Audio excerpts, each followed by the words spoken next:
guess we go risque. High risque, high reward. Got great options here. Obtain a random common relic or remove 2 cards. Both very good. I think remove 2 on the silent opens us up to the classic Paparazzo Infinite.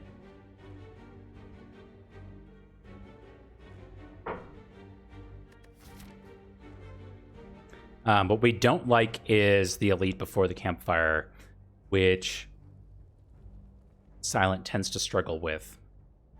We are not guaranteed into a hard pull fight, so these could be 2 events. But like we said in the last run, Act 1 events tend to want to take your HP away. Blinding Light, Scrap Ooze, whatever else, Golden Idol.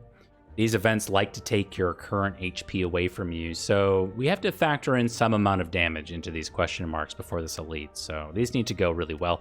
The way that we're able to make those combats go really well, probably most likely, is to trade away 6 max HP, which is no current HP. It currently costs us nothing to thin the deck down to 11 cards.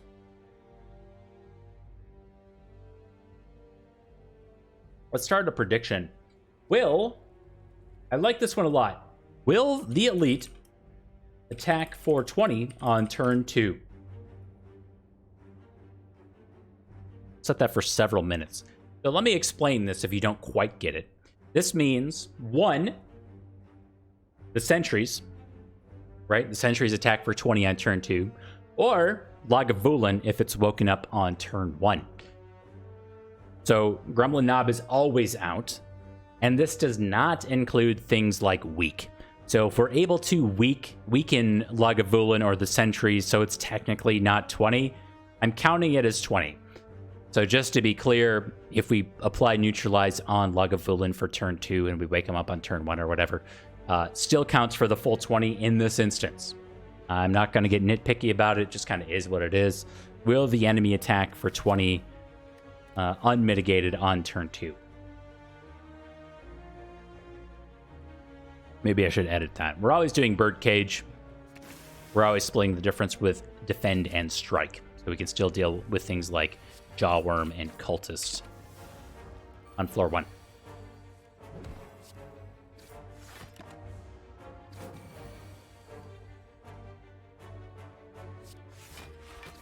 So I'm at 18. Give me 3 strikes, please.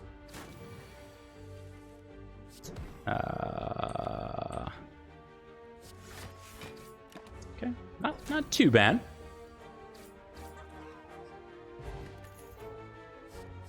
Blade Dance floor 1, always take. Very, very good.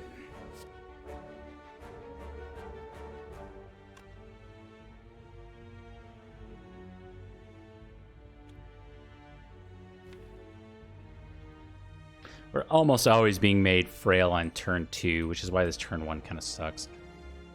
I still think we do this, but it's things you hate to see. .jpg.org. Yeah, we're being made frail on turn. It's like I said.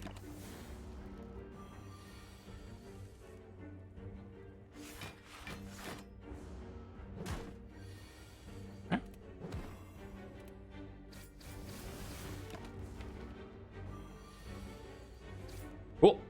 Not too bad. A Flying Kunai is okay. Probably better than a Bane at this point. Especially considering the fact that we're going into this Elite, right? That energy's almost always getting put to use. We're about halfway through the prediction, and we are exactly 50-50. Only 2 people have voted, though. You're on 23 HP. Probably get through that all right.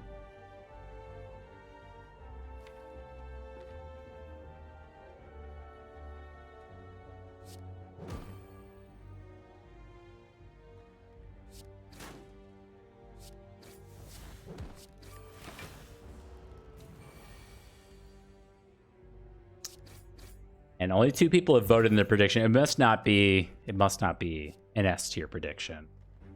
How bad.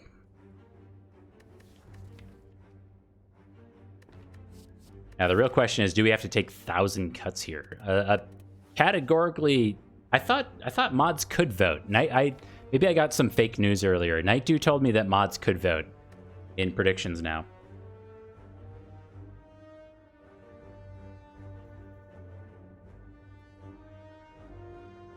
Remember, this is pre-mitigation. Pre-mitigation. A week does not count in this. That's what the prediction meant. So 20 on turn 2 means that we have essentially not killed a sentry on turn 1. It also means potentially that we have woken Lagavulin up on turn 1.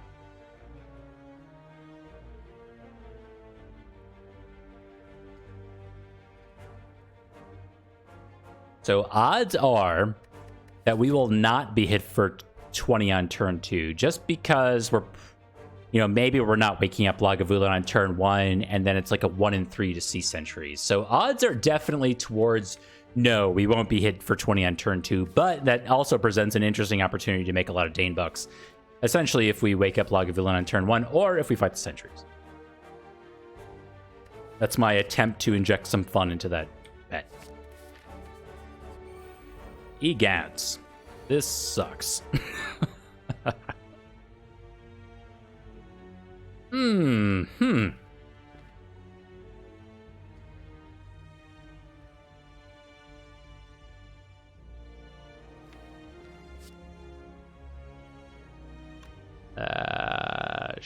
Sugar. I think,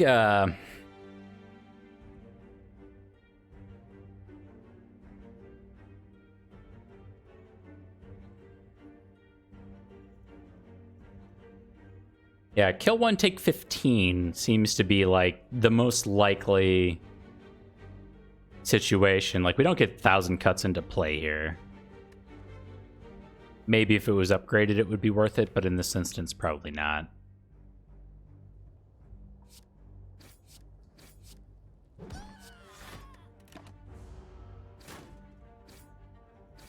How am I going to take 15? By playing defend.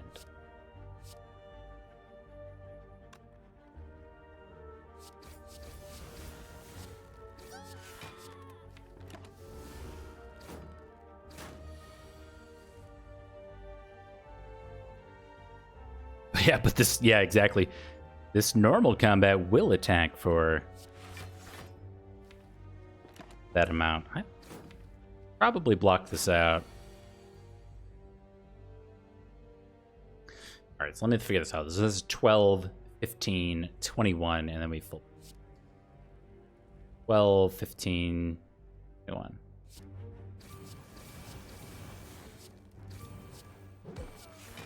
Yeah.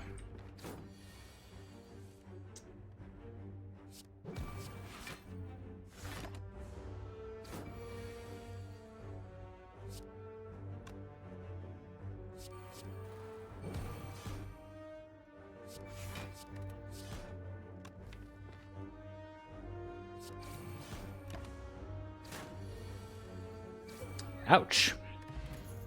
Distilled Chaos is here to save the day, as well as a Leg Sweep. Now, Leg Sweep is awesome, and we want it in the deck. Helps us with Sentry's Lagavulin.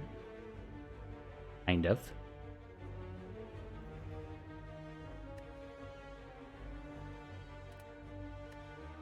Need Dagger Throw.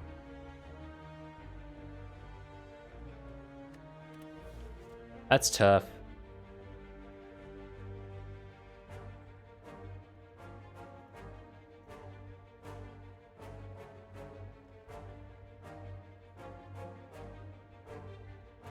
Yeah. So our first event was not a good event.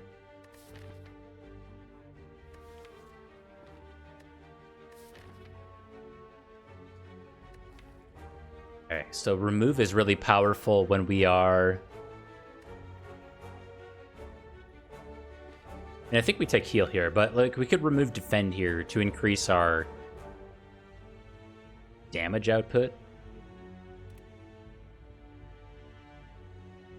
Need the 15 though. I'm really nervous about this combat. All right, attack for 20 on turn 2.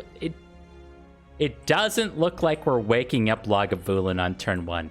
This is a really difficult combat for us. We don't have any Poison.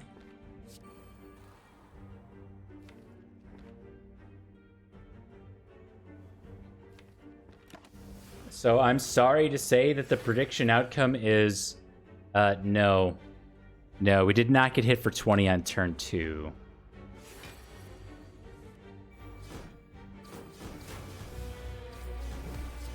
Start the boss music. Here comes Lagavulin. Amazing turn 2. Turn 3 is going to suck, though. Oh. Actually. Not too bad.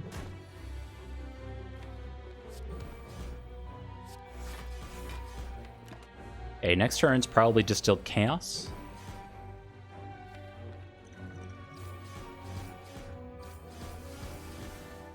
No Blanc cards. Okay.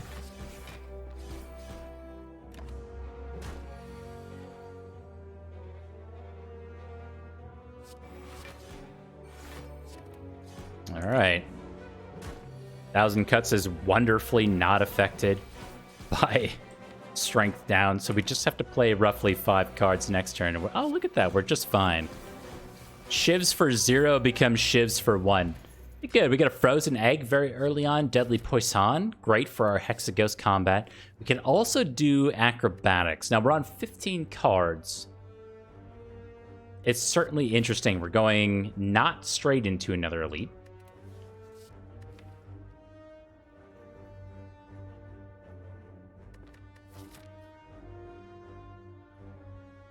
All right, just for fun.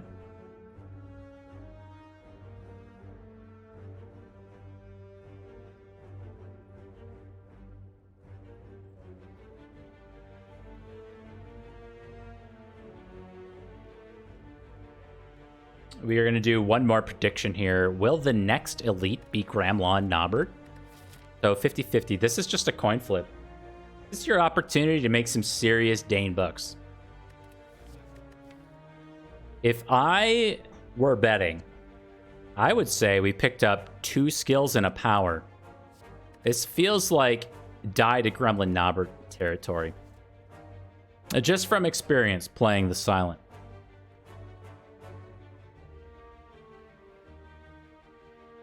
Mr. McMahon face. Hello. This is Daniel Fuego. Back for more. Deadly Poison also does not help us against the sentries.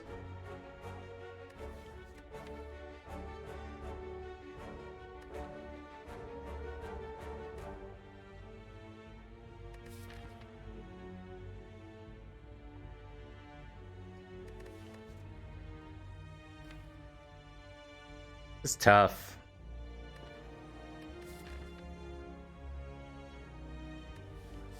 We have to take Deadly Poison. And then what do we do? Blade Dance or upgrade 1,000 Cuts?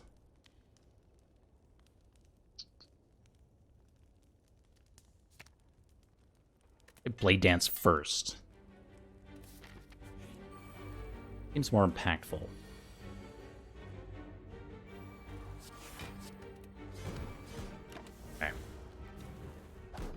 You've missed me. I have missed streaming so very much. Certainly like a blessing and a curse to otherwise be busy in life. I think when we're bored, we dream of being busy, and when we're busy, we dream of being bored. Death through Defend. Entropic Brew is here. Here's our Acrobatics. Second chance at Acrobatics. I mean, we love the card, but it's another card that says skill. So we just died at Gremlin Knob.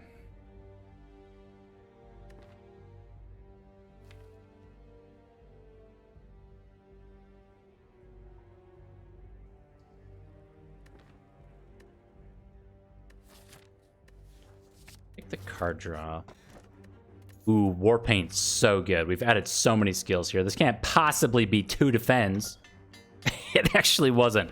All right, I mean, I was prepping for the clip there, but we got Survivor leg sweep. This is, I mean, just a huge pivot in terms of defense.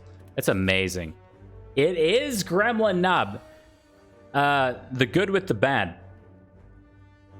The good with the bad. Yes. It absolutely is Gremlin Knob. Oh, gotta open that first. What the heck do we do, though? Okay, we got Fire Potion and Cunning Potion. This is the damage we needed. So let's do a little something first. We are going into Hexaghost, but we're also going into Hardpool and Third Elite. So a lot of stuff to be aware of.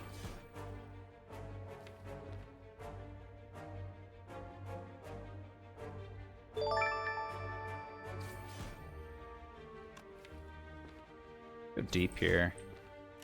Okay. 4?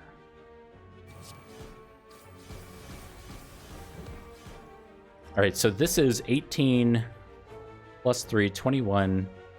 Dude, it's not enough. We'd have to use both of these.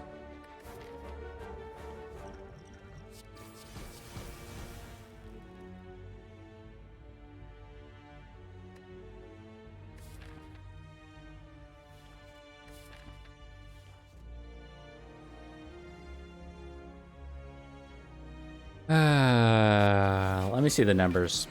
We take 18 here, which means that this is always a rest, whereas currently it's an upgrade. So Fire Potion versus upgrade. Let's look at our upgrade. It is currently... It's probably Deadly Poison for Hexaghost, so we have some scaling. Roos! Yo, I remember you saying that the notification didn't go. The 4th burb day, my friend. Speedrunner extraordinaire. If we upgraded 1,000 cuts, this would have been a skill, but we would have also missed out on 4 damage there. You're not wrong. Would it have? Yeah, I think you're right. We're off by 1 damage. Completely agree. I think the upgraded 1,000 cuts should always be 1 energy instead of 2. I think that's worth it. Potion belt and a Poison potion. Very much.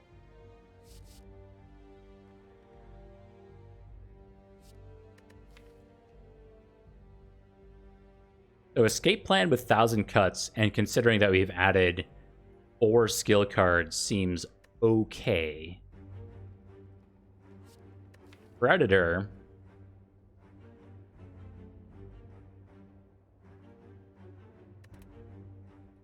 And I don't usually pick escape plan, but I think in this instance we will. This fight just sucks. There's no other way to say it.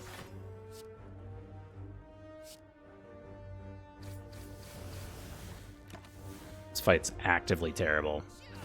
Get frail and vulnerable and entangle. So next turn we just take an obscene amount of damage. Most likely. We don't...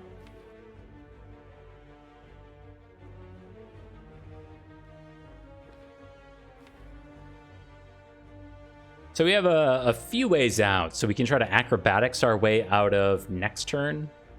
Draw 3. Yeah, I think it's always acrobatics here.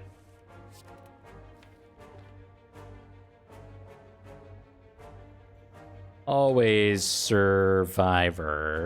Always escape plan. Yes. Right. So we full block. Get extra energy for next turn. Hopefully our 3 mystery cards are cards that say Blanc.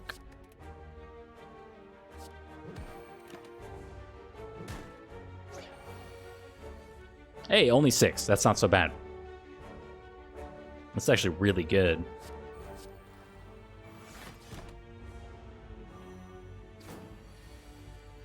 All right, the Nightmare turn. We're both Frail and vulnerable.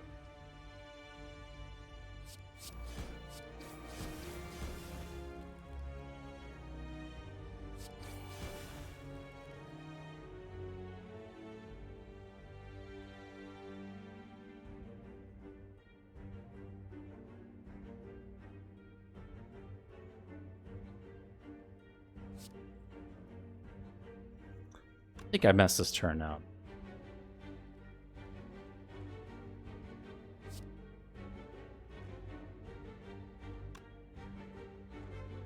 Yeah, because we didn't have 4 damage to go around. We have 3.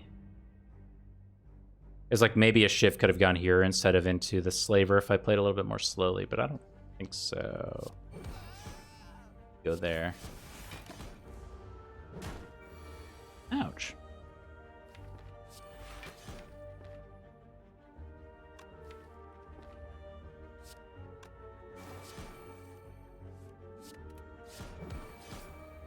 Cool. Not so bad. We get a strength potion in return. Another copy of Blade Dance.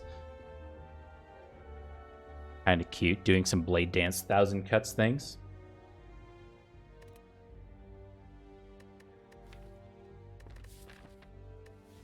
Just 1,000 cuts doesn't say plus on it. Always a problem with that card. Let's take second Blade Dance. We can make that do things. And then maybe we take an upgrade here. Is it 1,000 cuts or is it new Flame Blade Dance? Let's say it's 1,000 cuts just to be fun. And honestly, just hope for the best. It is Giga Slime. All right.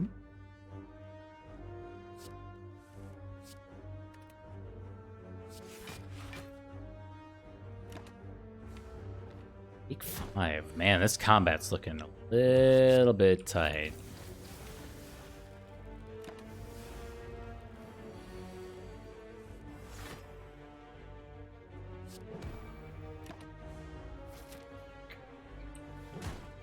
Let's just leave that up to a mystery for now.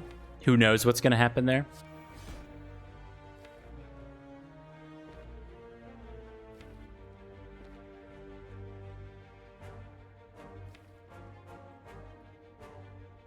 Really just want this Blade Dance. So if we do this, this is 4 cards, 5 cards, that's 10 damage. You're on 30 minus 12. It's pretty good. Actually, we do strike instead.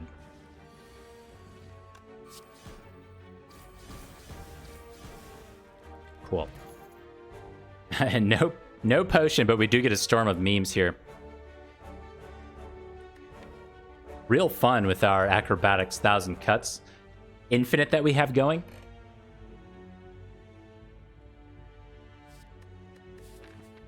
Who's our boss here? This is either Lagavulin or Sentries.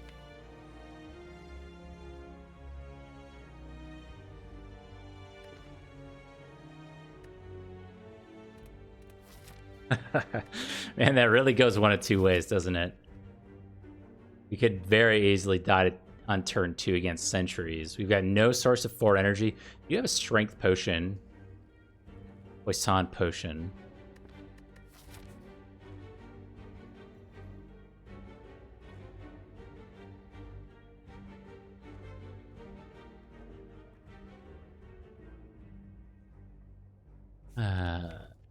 And our block density is pretty good.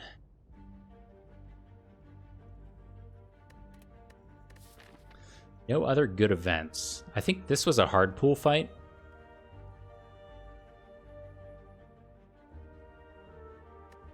And this was the cleric. We healed for like 15. I mean, debatably, like, what are the good Act 1 events that we're really looking for here? It's already a little late for a Golden Idol. Can't take Blinding Light. Wheel of Shiv could just kill us. It's been a few months since I've played this game, so, you know. Forgive me?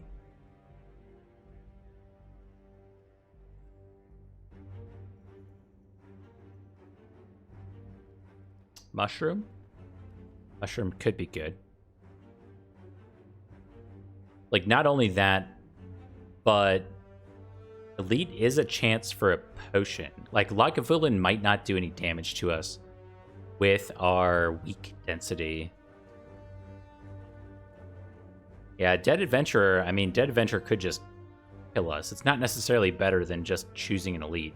So, like, Mushroom is fine, but doesn't help us against Hexaghost.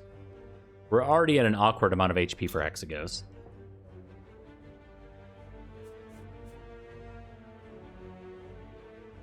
I mean, I think that this just has the bigger upside. Gives us a card reward. We've got Frozen Egg for any powers that come along. We haven't... I don't think we've seen any yet since we've gotten Frozen Egg. And really, we don't have any combat relics. We're essentially going into Hexaghost with no relics right now, outside of, like, 2 free upgrades. Potion Belt currently doing nothing. Frozen Egg has done nothing for us. I mean, this is awesome, but we got to go big here. Okay. So, going big. Probably skipping 2 turns. Love it that we have the 1,000 cuts here. Think about this. Because we do have leg sweep for the next 2 turns, but it does mean that we don't get 1,000 cuts into play.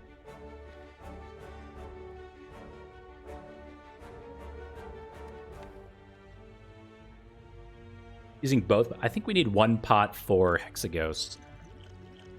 And might be Strength Potion. Strength Potion for our 2 Blade Dances, right? Get our power into play.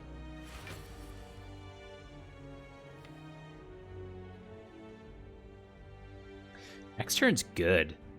Got both Blade Dances, hopefully not neutralize, and strike. Like, this is our dream combo right here. Then having Survivor Plus for the following turn. Really good.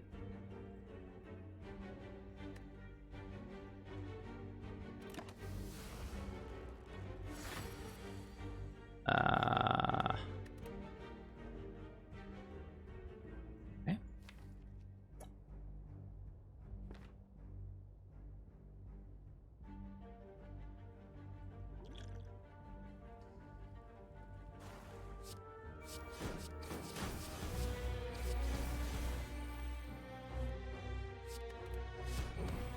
Ooh, Flying Knee versus Blade Dance. I mean, Blade Dance is definitely more damage, but the 4 energy next turn gives us +2 damage. So this is like 10 damage. Whereas this is a lot. 12, 18, 20? Did I do that right? 12 plus 6, 20, yeah. We couldn't play Flying Knee for extra energy because we have 1,000 cuts in play, so it would have woken up Lagavulin.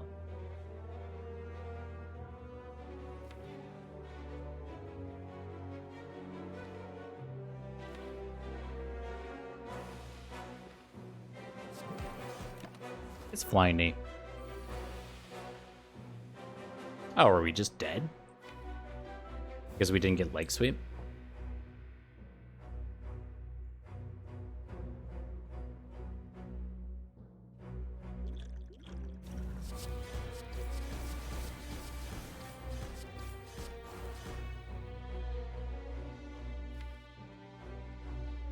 Or second defense. Or dang. Well, I did not expect to go out at this point in the fight, to be quite honest. I mean, I guess if we did...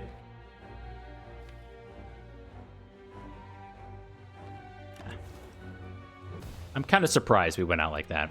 Like, our weak density was pretty high, but we didn't get Leg Sweep in play.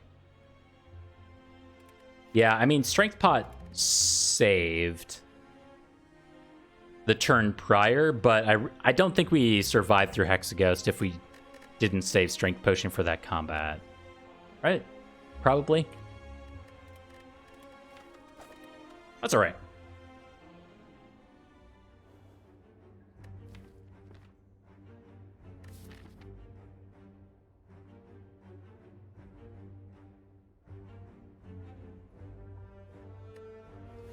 Take some max HP and get on our merry way.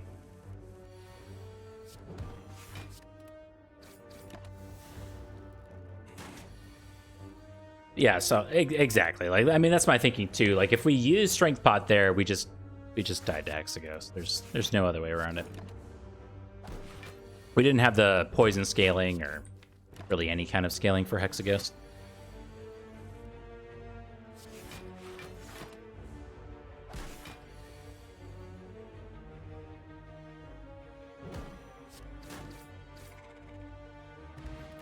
All right, Blade Dance Floor 1 for the 3rd time in a row. Things you'd love to see. Hopefully we can put it to work this time. Am I pumped for the move? Not to get too real, but it's kind of ebbed and flowed. Like there's always pros and cons, and it's super scary to move to a place that you're not familiar with. So, like, I can't deny the fact that there's certainly like more things to do there, and it's really interesting, and I'm excited to be out there. But it's always tough when you're moving away from family and all that stuff, right? So definitely pros and cons, but I'm super excited just to be in a place where things are happening. Yeah. The food's incredible. But I think there's like a large reason why a lot of people don't end up making huge relocation choices in life. Like, there's that old statistic where like X% of people will die within 100 miles of where they're born. And that's always been a statistic that's scared me a lot throughout my life. And it's been something, oh my god, are we dead immediately? Okay. We might just die to Lagavulin again.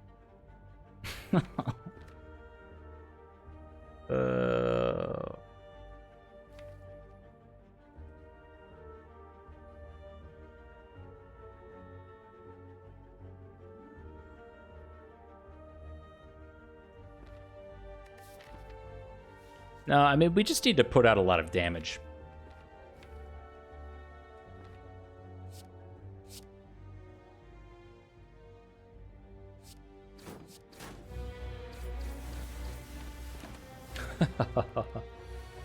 I don't know where I was, but yeah, so that's always been like one of my fears, is to just like basically get to a point in life where you don't take those risks anymore, because it's so easy when you're like younger to feel like you have infinite possibilities, but like the longer you go on, the more you're like, well, that's not realistic. And that kind of mentality, I just don't want to get, no, I just don't want to fall into that. So I don't know, I feel really good about it. I am excited about it, but not under any delusion that it's going to be like Blessing of the Forge and a tungsten rod. Thanks. Let's take a Predator. But I mean, we really won't know until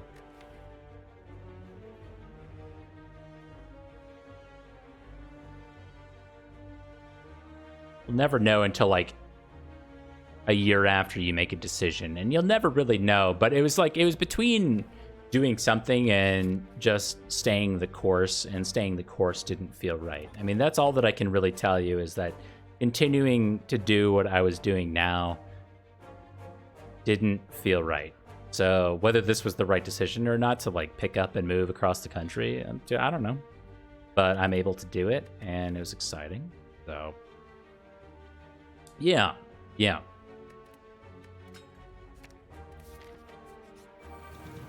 I'm pretty jazzed about it, all things considered. Oh, my dog. Plus strength. Entries.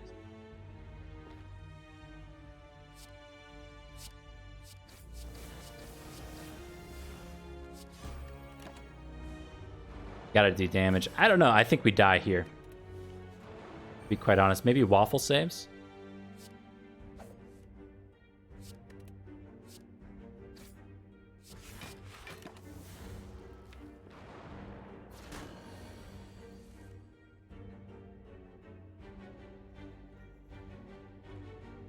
Oh, man.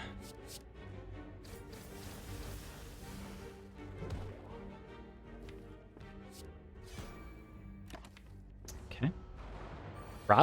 Probably don't die, right? We should have also used a potion here, but realistically, probably need both these potions for the next combat just to live.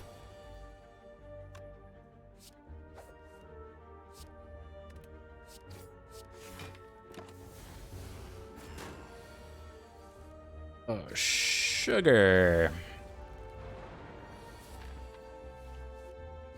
Okay. Get a shuriken for our troubles with our bottled blade dance. I mean, things are... I don't want to say it's coming up Millhouse, but it's pretty good. I like what we see.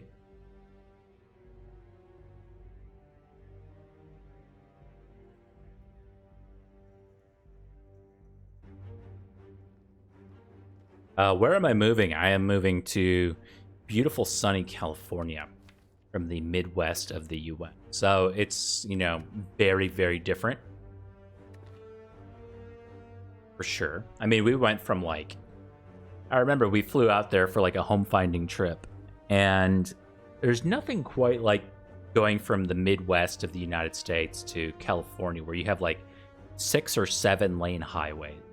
I mean, you really, I don't know how many of you out there live in an area with 6 or 7 lane highways, but you've got cars across the entirety of the highway. There's so much population density out there. Yeah, it's just kind of difficult to wrap your mind around.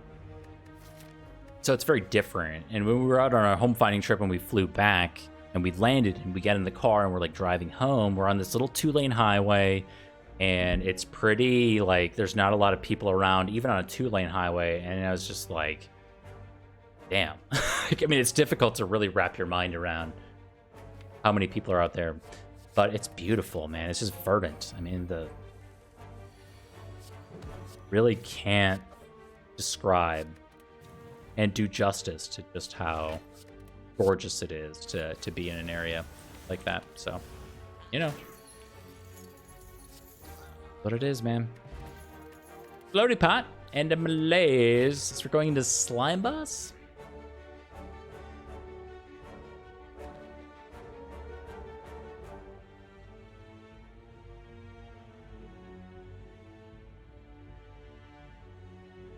DFW. Wait, what is DFW? Downtown Fort Worth? Dallas, Fort Worth? I nailed it. I have a cousin who moved from the Midwest to Dallas when she was in her 20s, and she never came back. Then she came back. She comes back for family, but that's about it. I'll take malaise because we're going to need it. And floaty pot because damage. You are not the waffle I was dreaming of. It is a Chemex malaise. It's also a happy flower. Happy flower card remove. Seemed like she died. Okay, so she did not die. I think she's doing fine. Not very close to my family, so I mean we don't really talk, but she seems to be doing fine via Instagram. Every person's highlight reel. She seems to be doing fine. But outside of that, yeah, no, it's just kind of I've lived in the Midwest of the US. I was born here, raised here. And I don't know, there's just you got a choice. Either you are okay with the fact that nothing really happens and there's nothing really to do and food is fine and you know, it's like maybe your favorite band passes through kind of thing. Like whatever your jam is, like maybe it happens, right? But it's peaceful, it's safe, that kind of thing. Or you can go to like a nice, busy area where there's, you know, career opportunities and whatever you want, really. Like you can DoorDash anything. It's just different, man. I don't know. It's difficult to describe. I've driven all around the Midwest. I've taken work trips to the Midwest. I don't know. I'm sick of cornfields, man. That's all I can say. I've seen enough cornfields for my entire life. I'm done with them.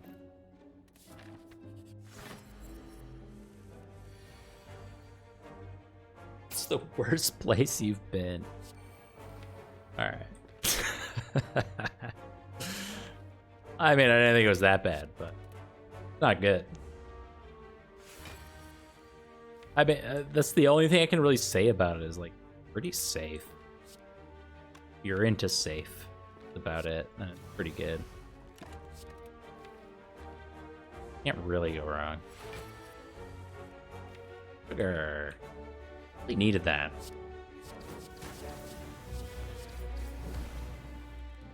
Well, we get our 2 strength procs. Lagavulin is at -3 strength, 2 weak. We are safe through the next few turns, generally speaking. Got a lot of damn corn. Dude, I'm telling you, like, the corn, man. It's like where I am now, you drive for however many miles, and excuse me, you leave the city I'm in, and then it's just cornfields. It doesn't matter which direction you go, whichever cardinal direction speaks to your heart. It's just cornfields, like northwest, east, south, cornfields, straight up. You drive for like 30 to 60 minutes in any direction before you reach any semblance of civilization, like real, like, city. And I don't know, man. I don't know. There's just something about it. After a while. I can't deal with it anymore.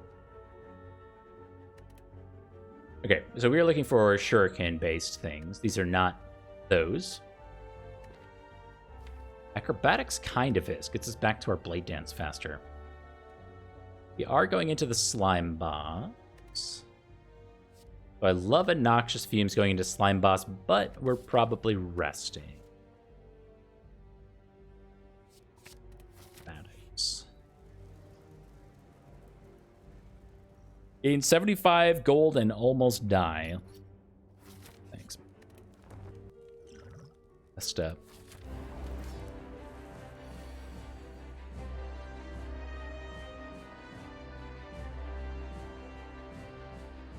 You're in Western New York. Man, I got a friend in Western New York, kind of like a pen pal in a weird way. I mean, not a weird way, but how many people have pen pals? It's someone I met when I was in, like, oh my god, I don't even know. I'm gonna say 20 plus years ago, I met this person. And it's weird. We've just always stayed in contact. Anyway, she lives in Buffalo, New York. And I was just messaging her the other day, and she's like, yeah, we're thinking about moving to Colorado. Like, oh, that's not... Like, no, I mean, at a certain point, you got to decide, like, if it's for you or not. And I think I just decided it's not for me. I don't know really what else to say about it. The feeling. Speaking of a feeling, though, this has been an amazing combat.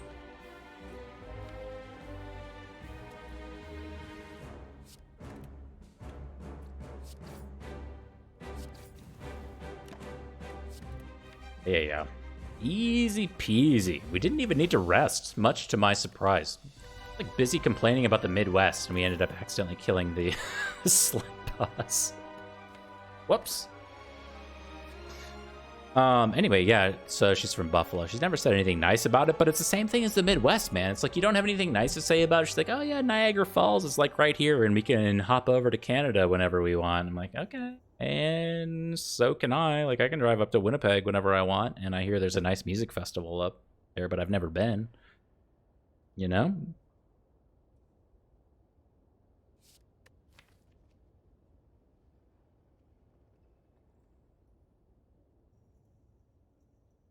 Yeah, I think we missed an upgrade probably on Neutralize.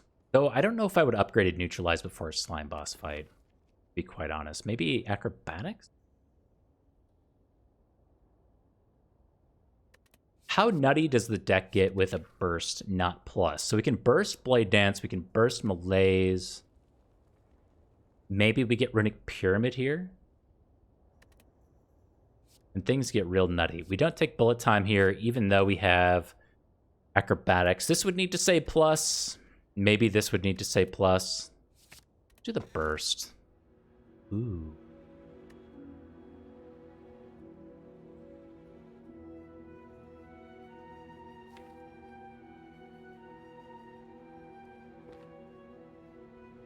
But when we were in California, I had my first experience with In-N-Out Burger. Never had In-N-Out Burger before. I've only ever heard that it exists, and people seem to rave about it. So I was like, okay, we'll go to In-N-Out Burger. It's a weird place, man. It's like, I go in there, and the man at the register was like somebody probably in his 40s and seemed completely dejected. Didn't really want to be there, didn't want to talk to anybody, but I'd never been there before. Super busy, COVID is happening, you know, we got masks, we got half masks, we got pretending to wear a mask, you know, like the whole gambit's there, like everybody's represented. Tiny environment. I walk up to this man who's clearly overworked and perhaps underpaid, and I was like, hey, can I talk to you about like what's on the menu? And he was not having it. Like, I'm personally like, if I could point to a food that I really, really, really hate, probably pickles.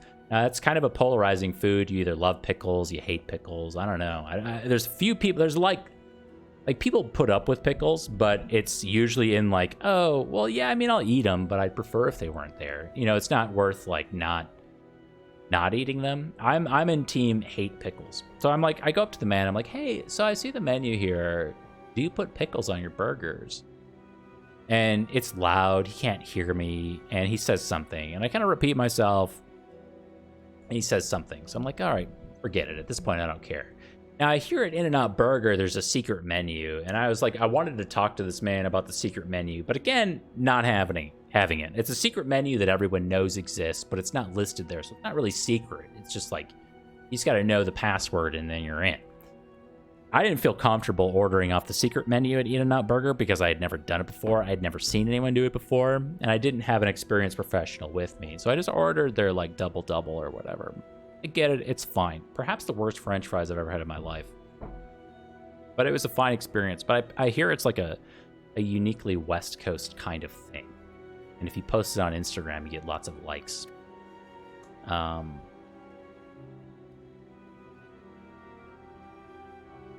But it was fine. So I'm trying to find like more uniquely West Coast things, so that way when we land out there, we can have all these kind of unique experience. This is like a speed run to feeling really snobby about where you are. Like, oh, I've been out here, I've done all those things already. But you can't be on that level until you've been out there and you've done things yet.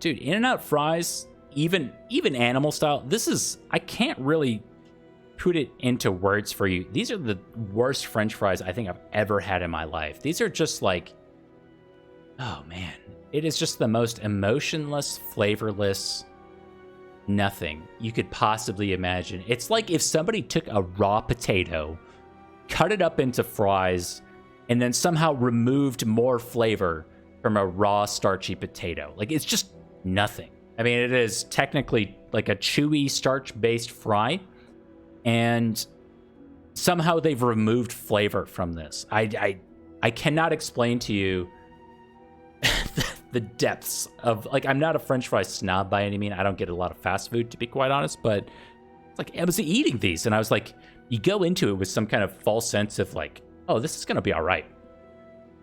No, it is the worst. If anyone ever tells you that In-N-Out fries are good, they are straight up lying to you, or they've been sold to you. They've been sold lies on Instagram. It's a complete facade.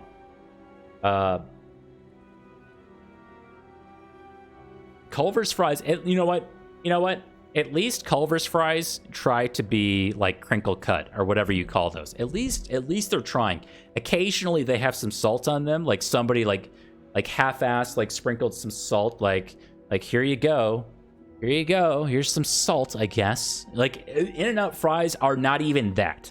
They're not even that. It's like somebody technically shaped these in the shape of a fry, microwaved them. They didn't even deep fry them. They just like microwaved them to make them soft, and then they hand them to you in a little bucket. Like it's not like when you go to Five Guys and you get like an entire bag of fries. You get them Cajun style or whatever they're called, and they're delicious. You get this massive thing of fries, delicious. You get what you pay for. S-tier fry.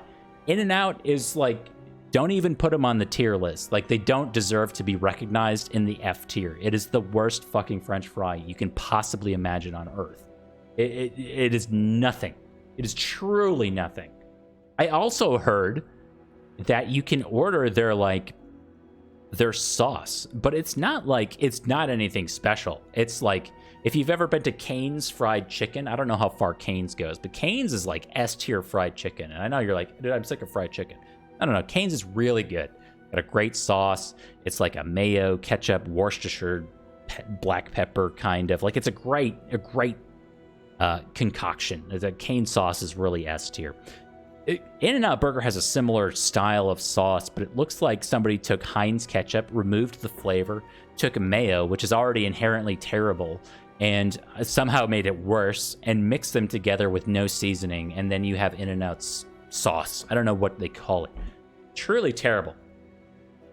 And you're supposed to get this on the secret menu, because you can just order ketchup or whatever. But if you order off the secret menu, you can get their secret sauce. Dude, In-N-Out, perhaps the most overrated fast food chain of all time. Now, I'll tell you that their burger is probably the quintessential American burger. You take a bite of it, and you're like, oh, that's it.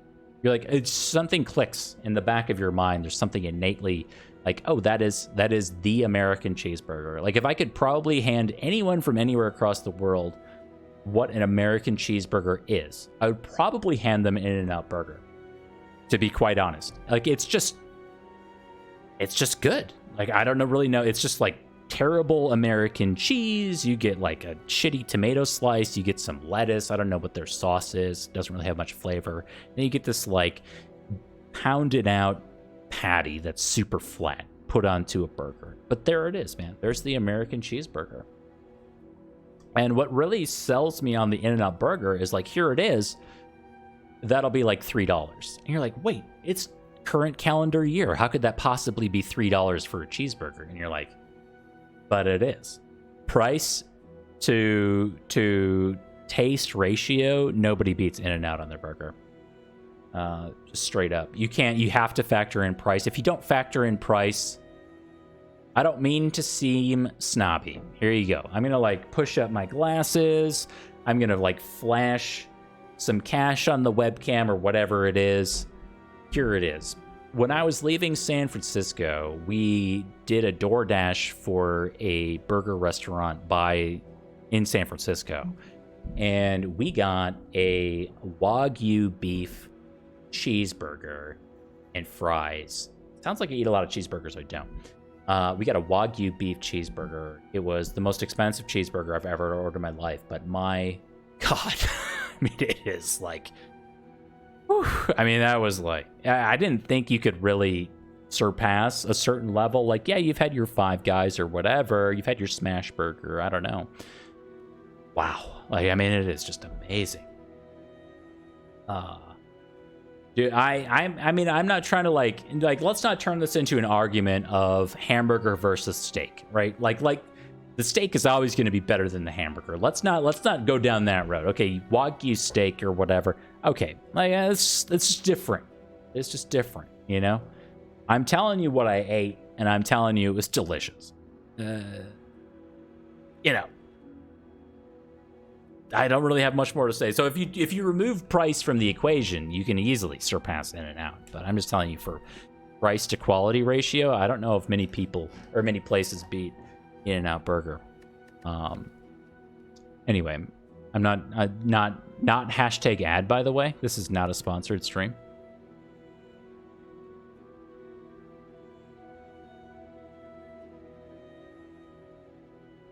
You're judging the restaurant? Yeah, it was like a really cool, food truck style. There's got to be a word for this. There's got to be a word for food trucks that go brick and mortar but pretend to still be food trucks. You know what I mean? Like, you have your, like, if you live in a city, you probably have your really cool food truck that you love that has delicious food, but then they try to go brick and mortar but not lose their soul in the process. There's got to be a word for that. Anyway, it was kind of like that style of place. Delicious. But was still trying to stay true to their food truck roots. I don't know what that means, but I think that makes sense. If you live in a city, you probably know what I'm talking about.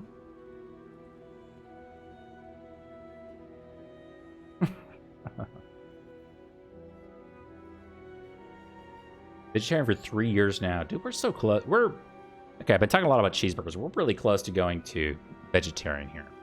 I'll be pretty straight up with you. Like, we're pretty close.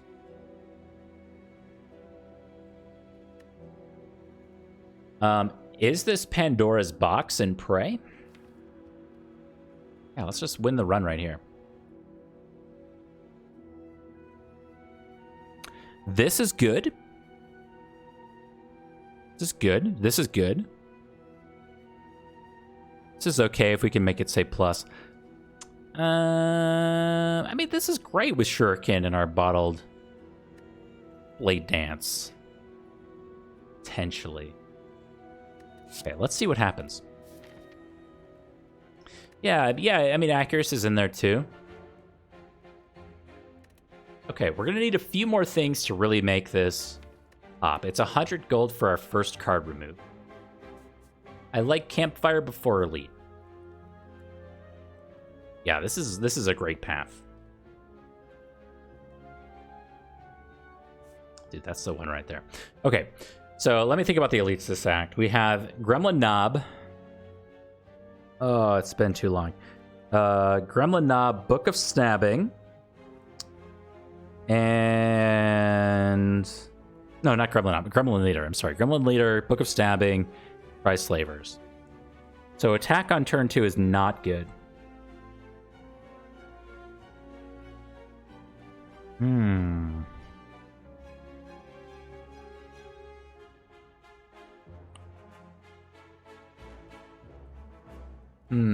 I'm trying to think of a prop bet for this first elite. Yeah, and then we have an audible built in here. I like this path a lot. This is beautiful. I like that. This is our card remove. Yeah. All right, we'll just do a simple prop bet here. Will the next elite be...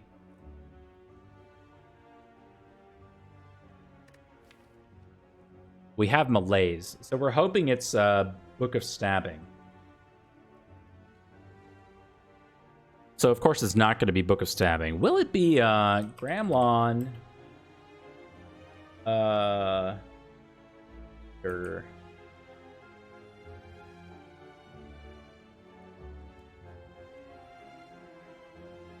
Okay, there you go. Essentially a 1 in 3 here. Most people will rightfully vote no.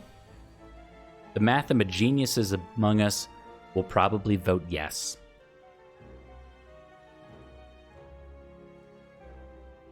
Oh, Druid Nick, hello.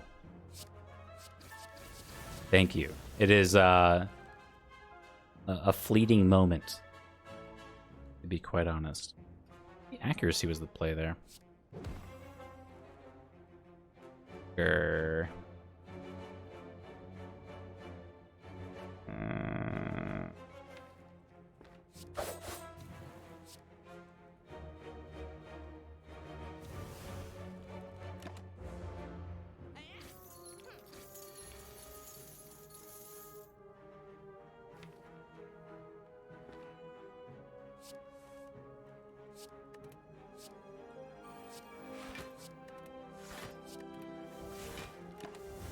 Easy, easy.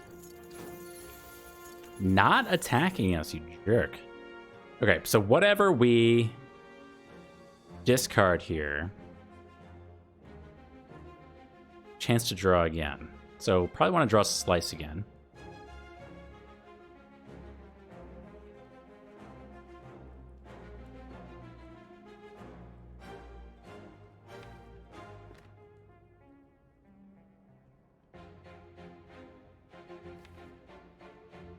We don't. We really just want Blade Dance.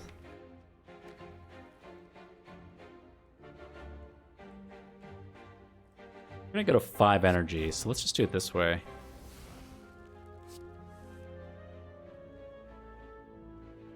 $25. Good.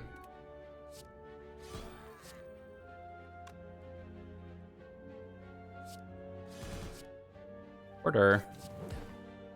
All right. Not terrible. Not great, not terrible.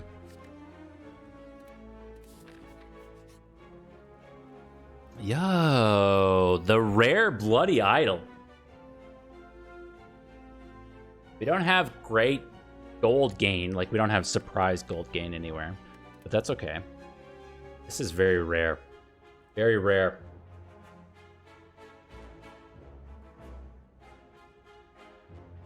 Problem is lack of block. You're not wrong, but we also have really good damage scaling. So we're just, we're going forth with that. Ugh.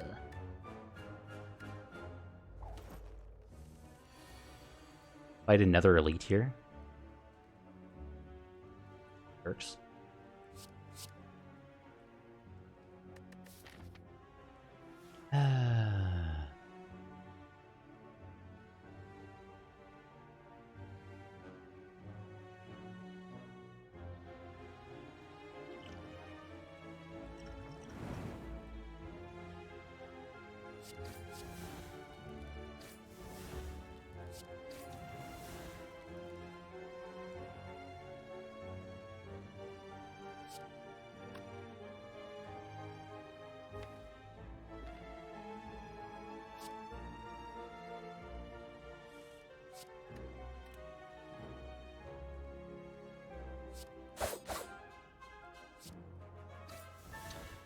All right, that didn't necessarily get better. Didn't necessarily get worse. I was, of course, looking for something other than that.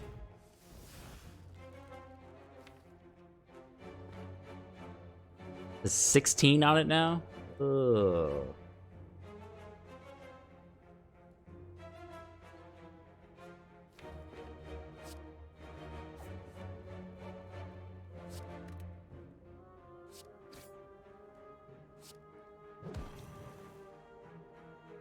Okay, so next turn currently sucks. Our only block is Malaise.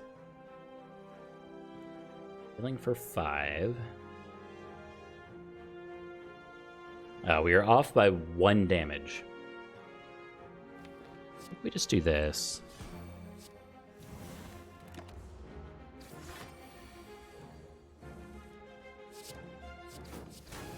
Cool.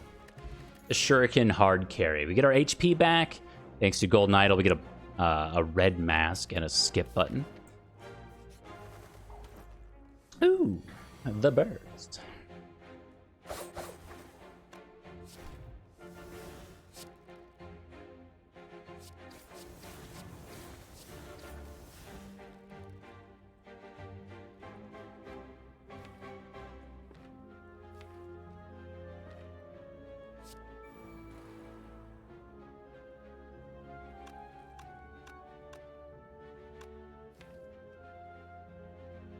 Ugh, our draw pile's so bad. I think I'm going to draw through it, knowing we can't play anything, and then throw it on Slice for the extra damage.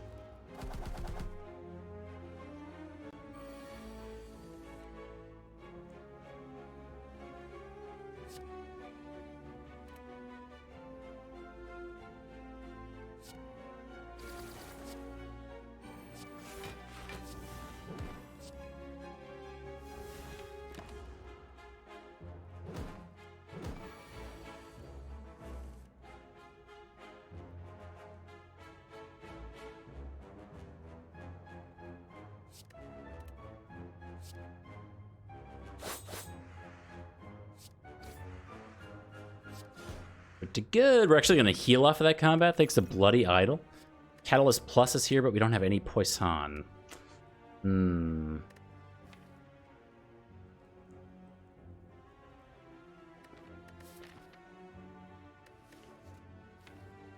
mean, Prepared is also here. We're not really in a position to go infinite yet. Masterful Stab is like okay. A Masterful Stab. It feels really late to be taking a Masterful Stab.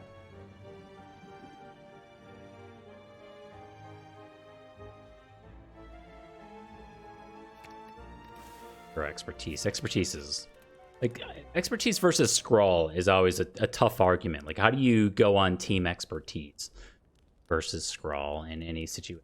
But it's common. It's a common mistake to try to compare silent versus watcher cards in general, I think.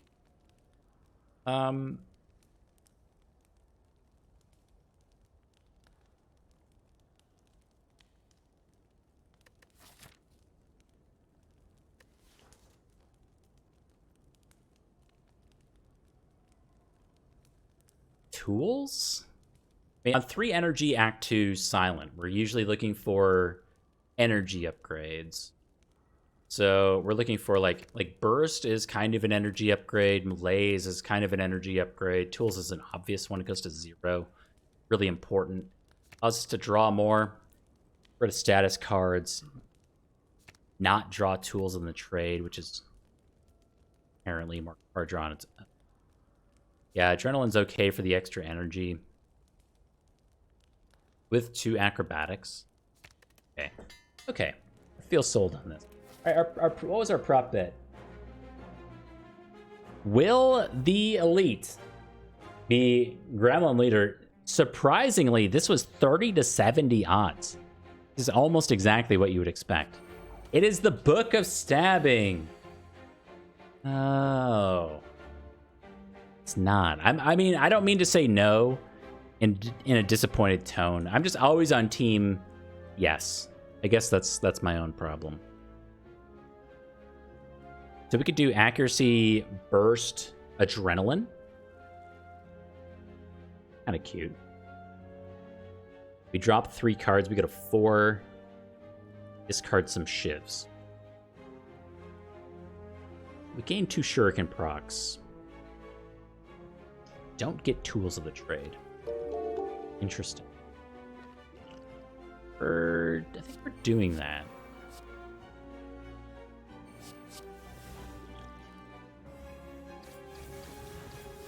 We'll know in a little bit if that was correct or not. Max1, thank you very much for coming on in with 38 of your best friends.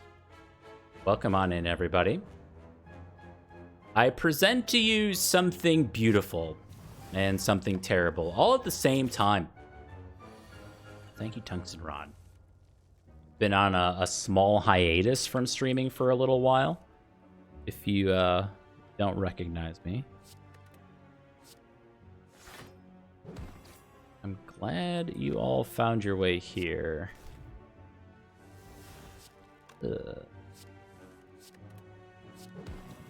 So, misplays abound. Just prepare yourselves. But thank you very much, Max. The boot is here. Reflex plus with our 2 acrobatics.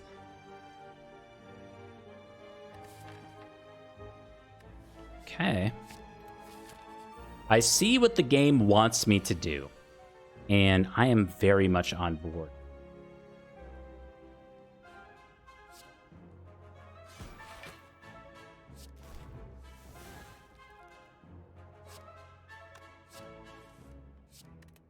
Ooh, that burst malaise is super tempting.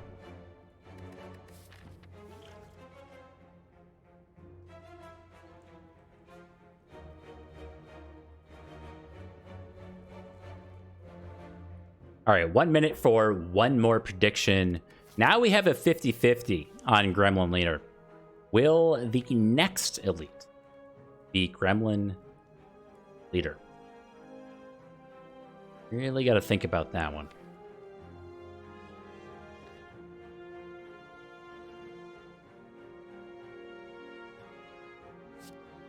Let's do this. Yeah. Thank you, Boot. Now, we didn't get any strength out of turn 1. Our bottled Blade Dance did not play a part there. All right.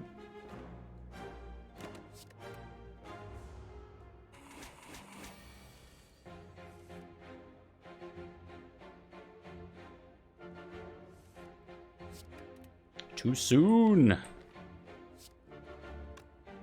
Dude.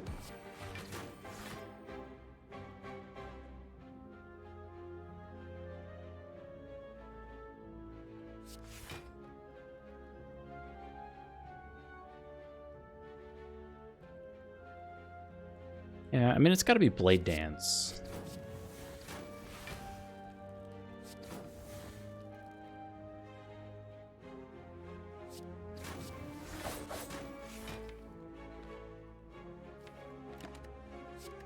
And then next turn's free. All right. I mean, Boot with Riddle with Holes is no small amount of damage. Get a heal off of that combat. There's an Expertise Plus. We're going to skip. Strawberry. 7 max and current HP. Not terribly useful. Let's skip the Strawberry. Have a great night, Flannel. Okay. Predictions are in. 91% on Gremlin Leader. It is. It actually is. I'm surprised to see so many people go deep onto the yes category when that was not a guaranteed yes, to be quite honest.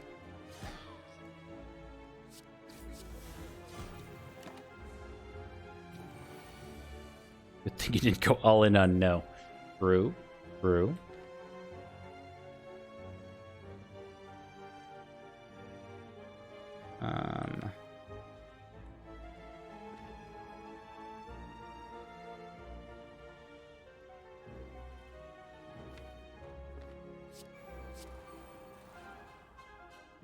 So we could burst Adrenaline here and have a pretty good turn. Or we can hang on to Adrenaline for next turn. We don't have Happy Flower. We're going to be on 3 energy. Could have Acrobatics. Do it this way.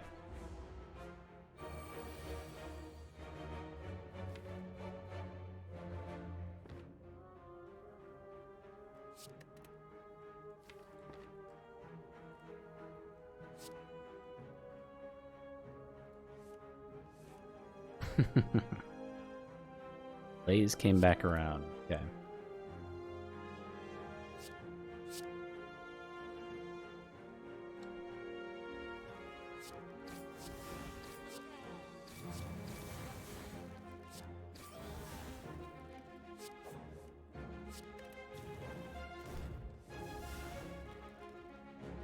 We got burst for next turn. Not really any skills to burst. Maybe we just hang on to Survivor then. Or we could hang on to Neutralize, which is a good block card too.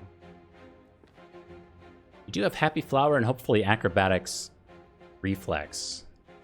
So this is going to cost 1. It costs 0. If we burst the Acrobatics, Eviscerate will cost 0.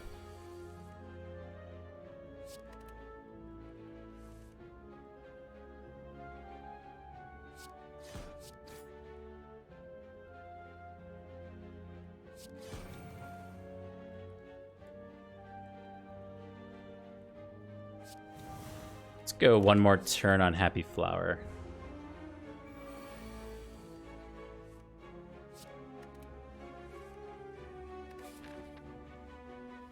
Yeah, we have another lead coming up. Let's go one more turn on Happy Flower.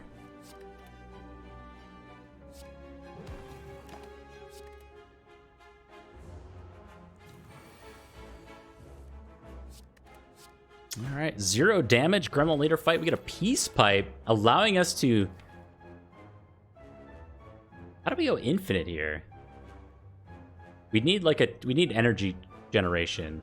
We're close, man. If we don't add cards. Oh, okay. I have to figure this out. Powers are good. Upgrading tools of the trade is good. We need like a tactician.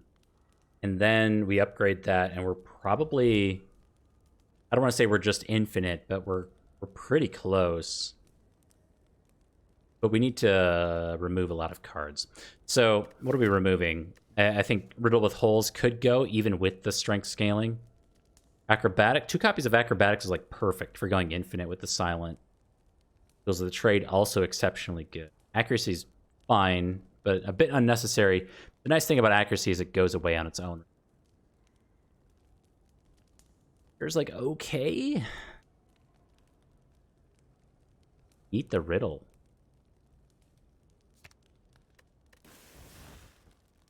Even though it scales well, get rid of it. Here we get a chance at, ooh, a preserved insect and another copy of adrenaline.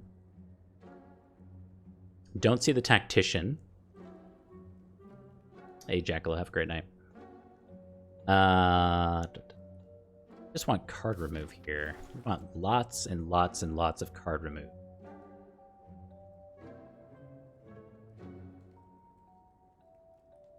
Dagger spray is pretty bad.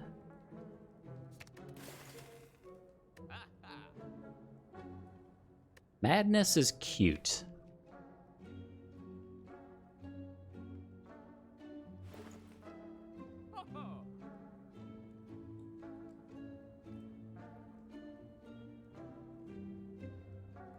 I think Madness is like...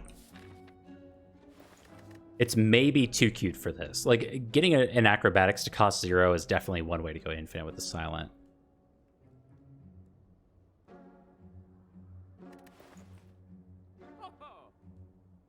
Okay. Let's move on. I don't think any of that helps right now. At least not in the short term. Okay. 0 cost attacks are like okay to keep around. Predator could probably go. Dagger Throw could probably go. The damage for discard necessity isn't really here. We don't need that. We have 2 copies of Acrobatics. So the discard is... We're really not looking at this for 9 damage. We're looking at it for 1 discard. Isn't necessary. It's tough with the Predator. Like, the 2 energy on Predator makes this tough. But the 2 card draw is great. What a Dagger Throw. Down to 18. A Book of Stabbing. With Burst Adrenaline. Oh my god.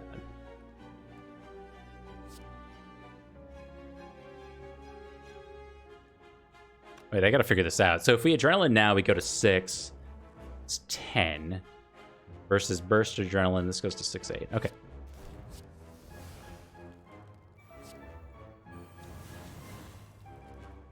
Got him. Wait. Don't got him?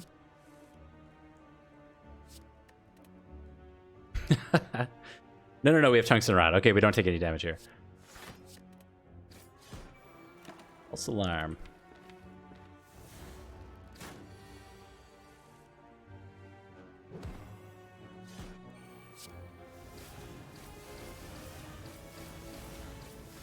Oh yeah, the boot really helps us through those early phases of the combat too. What? Work.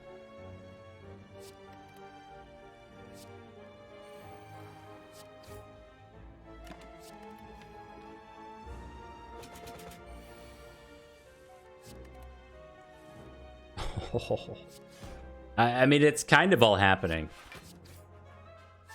Definitely the one.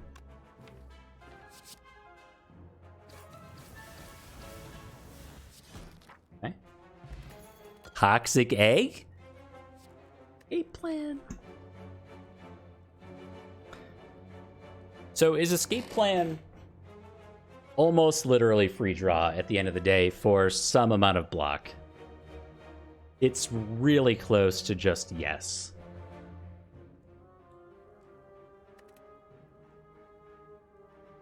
Grand Finale is also a potential win condition on an 18-card deck. But do we need Grand Finale if Shuriken is ultimately the win condition? Like, Shuriken plus single copy of Blade Dance could be enough, depending on what else we get in this.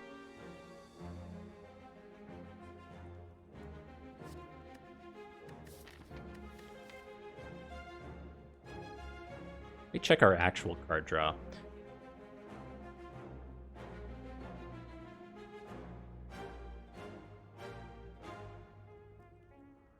Our actual card draw is just Acrobatics at this point, which is not really a good Grand Finale enabler.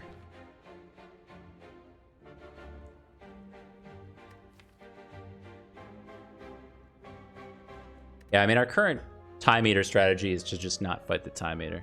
Kind of a forehead strat, but I mean, it is what it is.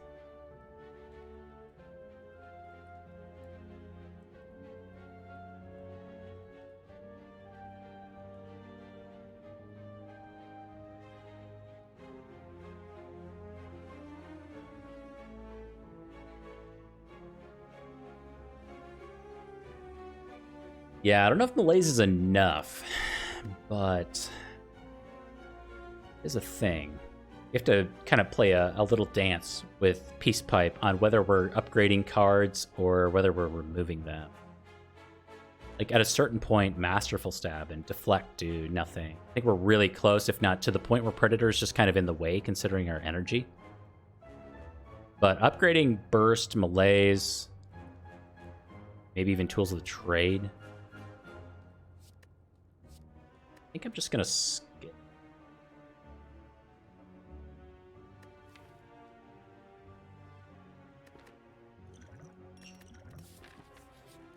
Okay, so now we're thinking upgrade versus remove. If we were to remove a card, I'm close to, like, I think just Predator, considering the cost. Not only the fact that it says 2, but it costs us a draw to then draw 2 in the future. Why not Toka Sender's Bane? Well, great question. So, like, if we're able to play Predator, it's net +1 card draw on the next turn. That in mind, let's get rid of it. All right.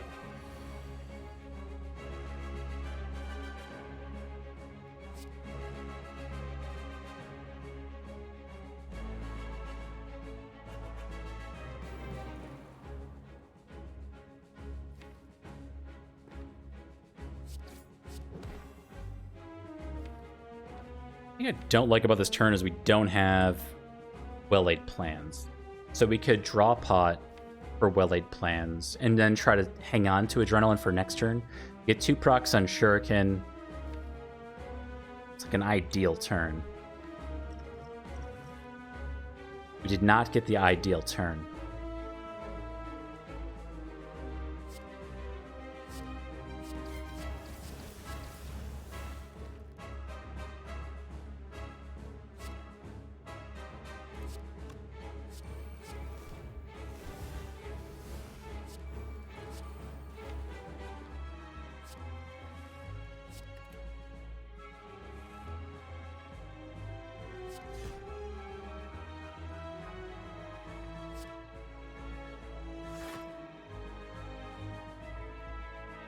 Okay, so if we play Blade Dance, we have to draw a Shiv later.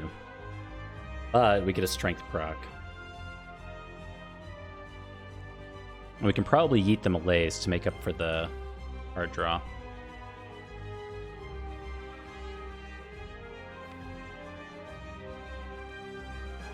If we Survivor here, we can get the Strength proc without the Shivs, because we can neutralize Slice.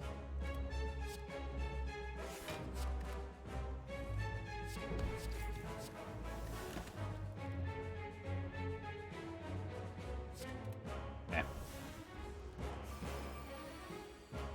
15, my guy.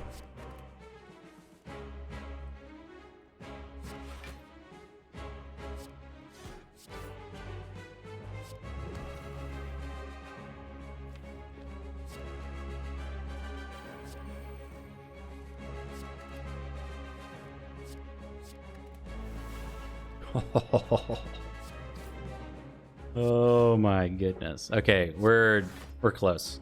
We're close. I think I messed this turn up already. Not like in a bad way, but not in a good way. This always goes here. Yeah, this turn didn't quite feel right. There was another way to play this turn. You can just, you know, it's those spidey senses that just kind of click in after a while. Victoria! Hello, my friend. Thank you very much for the tier 2. My tier 2 friends are out tonight. Thank you, thank you. Okay, this is a full block.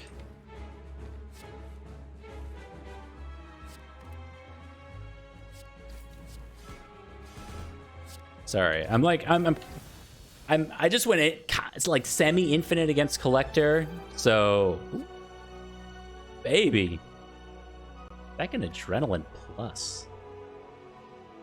Why not at this point? On break at work. It's late. It's late for a work break. Hope all has been well with you, my friend, over these few months. LOL, Velvet Choker. Man, that's not great. So in Act 3, let's think about what we're looking for.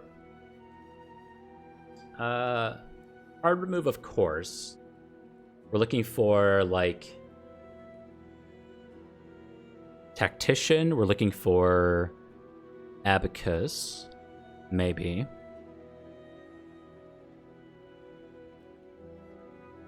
I want to say After Image. Probably not After Image.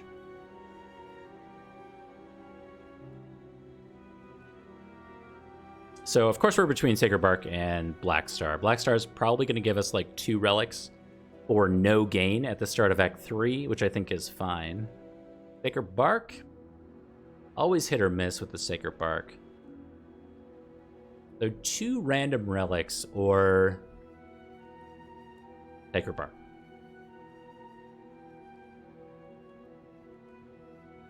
Maybe we're able to buy a Ghost in a Jar and that helps us a lot.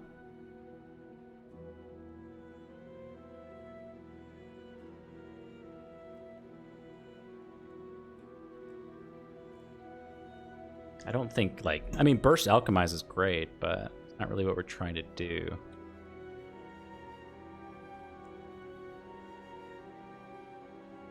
Black Star. I don't know. It's weird. Pandora's Box into Black Star. Definitely not recommended, to say the least.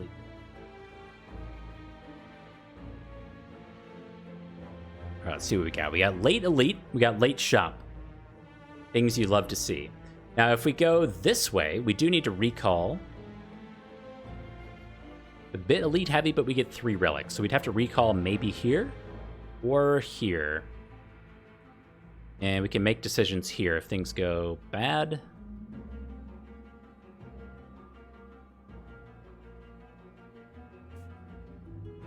Also go Early Shop. So Early Shop is for, like I said, maybe Abacus, buying Tactician.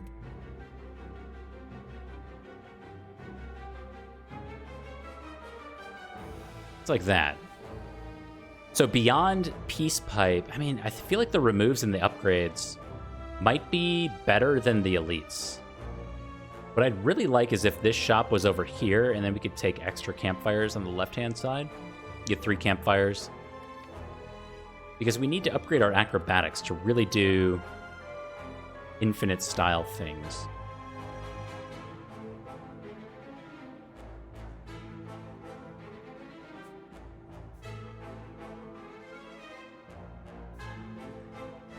It's also 2 hard pool fights.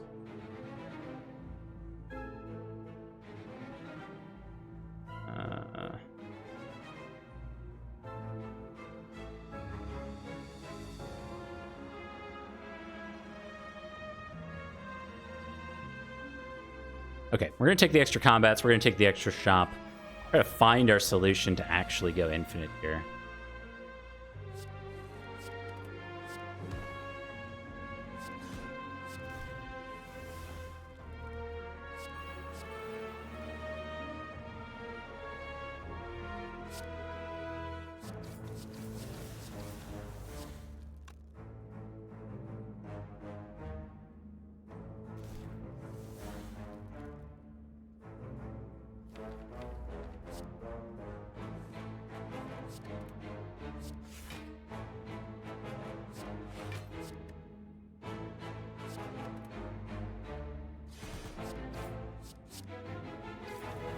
Nailed it.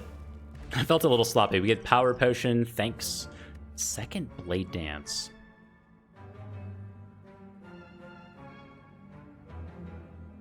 I don't know if we need Second Blade Dance. I like Second Blade Dance. Part that says damage.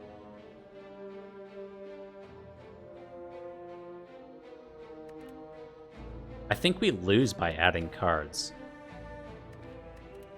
It says plus on it. I mean, we have Toxic Egg. They're all going to say plus.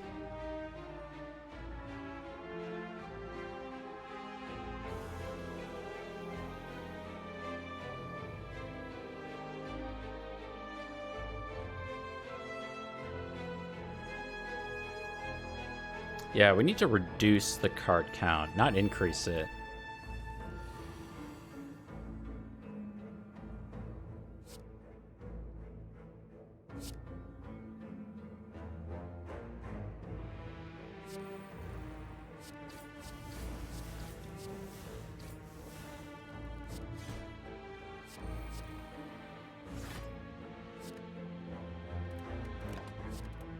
You are a problem, my Spiker. We don't block that well.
Okay, we got there. Sorry, the deck is, I mean, it's almost brain breaking. It's close. It's close to that level for me.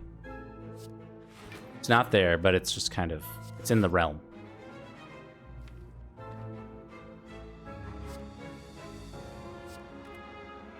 Oh god.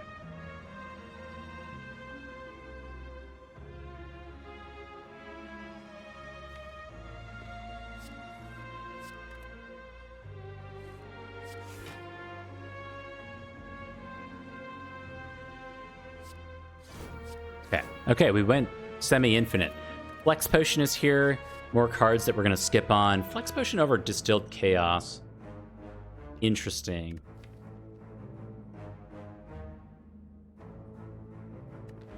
No, we already have Strength Scaling. Okay, we're looking for a Tactician. Not here. Antigraph, no. So we're going to Second Shop, right? Yeah, we have Second Shop. We want to withhold as much money as possible. If there's a really good card remove, maybe we do that. So good card remove.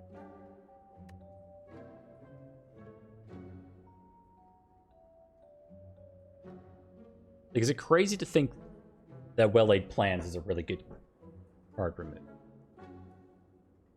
It goes away, but you have to play it, and we're on 3 energy. Masterful Stab is in the way. There's not a lot to remove here. We have like 5 Adrenalines. We have 2. 2 Adrenaline Pluses and a Burst. So, kind of. This is tough. We've kind of reached... We've reached a spot with this deck where the choices are really tough. Debatably, like, Neutralize is useless. I mean, attacks that we have to pay for only Eviscerate at this point. Bad. Accuracy. Wait, who's our first boss? Dono Deca.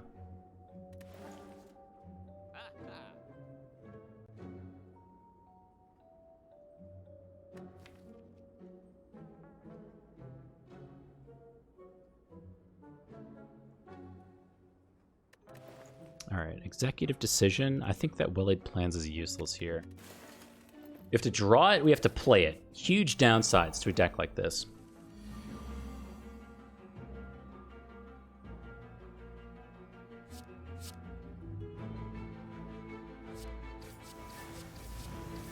I also think that accuracy could go.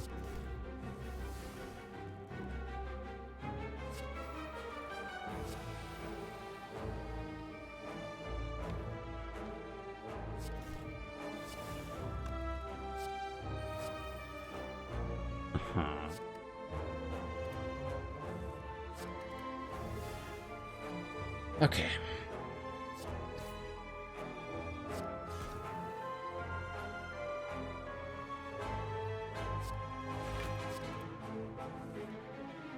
I mean, we're so close. We need like one more of the kit. So we're thinking Tactician. I mean, really just Tactician.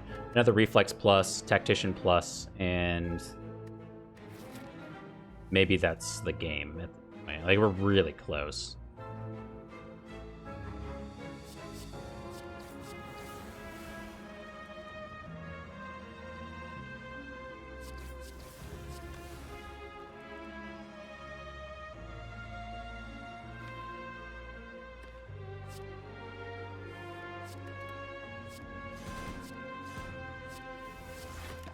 Okay.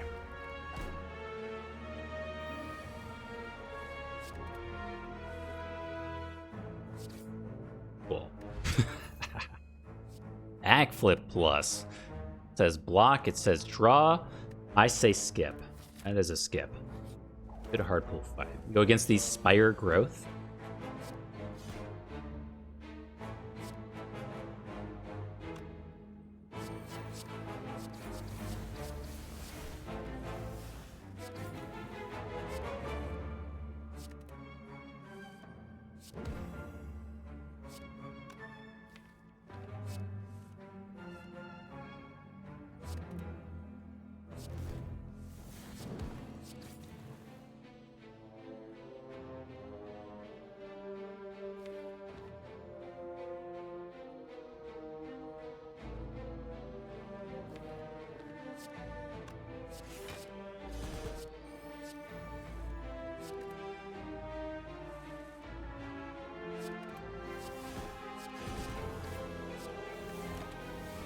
I mean, okay.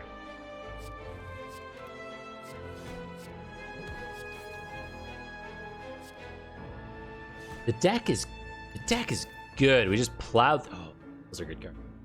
Leg Sweep plus, Piercing Whale plus.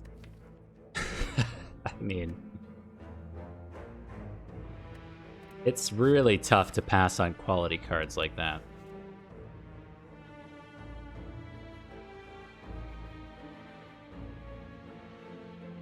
But we have to? I think we have to. Go into our first elite. It is the Reptomancer? Okay.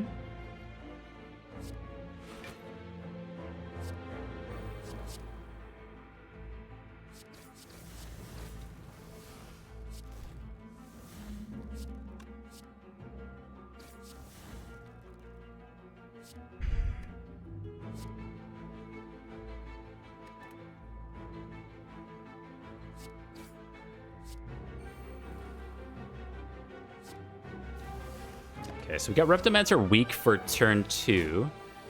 This fight is a problem because we're getting so many wounds put into our deck. The more of those that we have to deal with, the worse off we are. Go here. Here.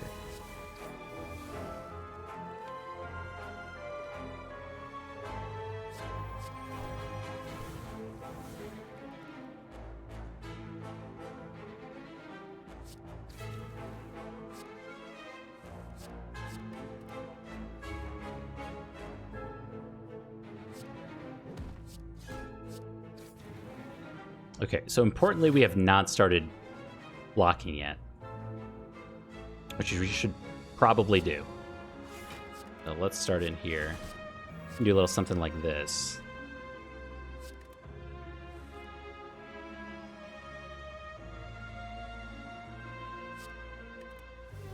actually did not get me to the amount of block that I wanted.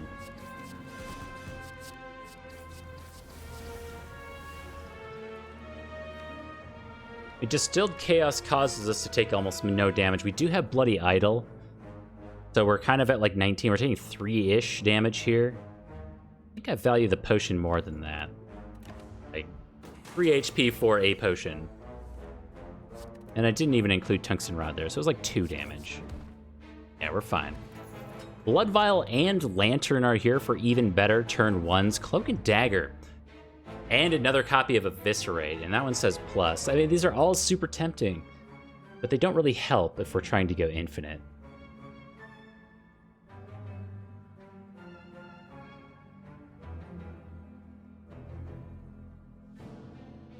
The Cloak and Dagger probably hurts the most, because we have both Oddly Smooth Stone and Shuriken. Feels silly to skip on it, but I think it's still correct. Now we have Recall and Peace Pipe here. And Upgrade. So we haven't upgraded many things yet.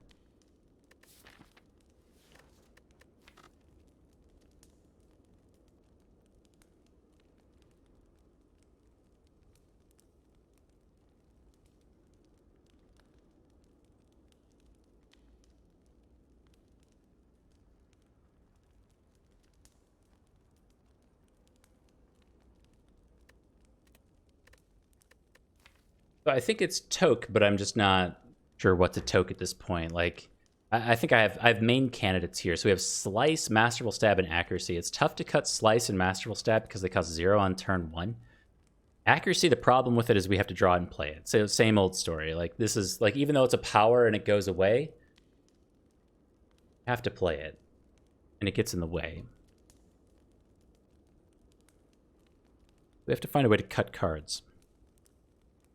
It's tough. Like, Masterful Stab at this point in the run, probably not useful.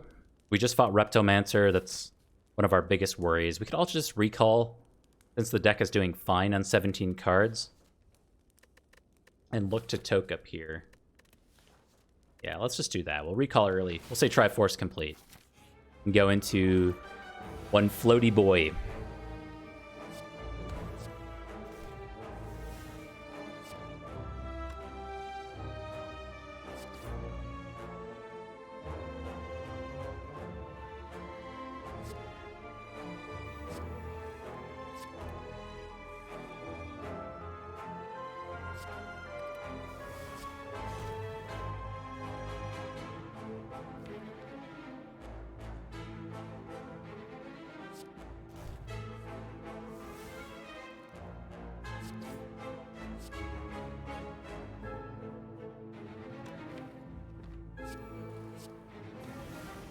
Okay, we'll do a Malaise for 5, just for the multi-attack. If this is the big attack, it's not, but if it was, that was always going to be spooky for us.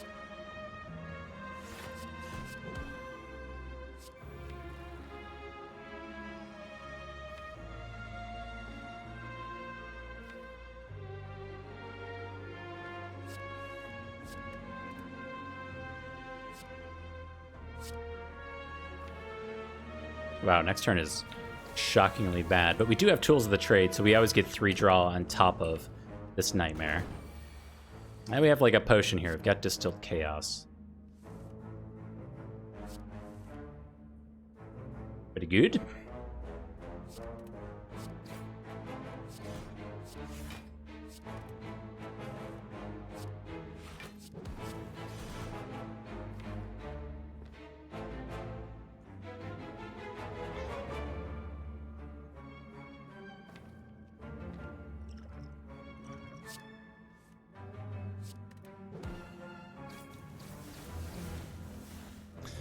Really close. Maybe with the boot we get there.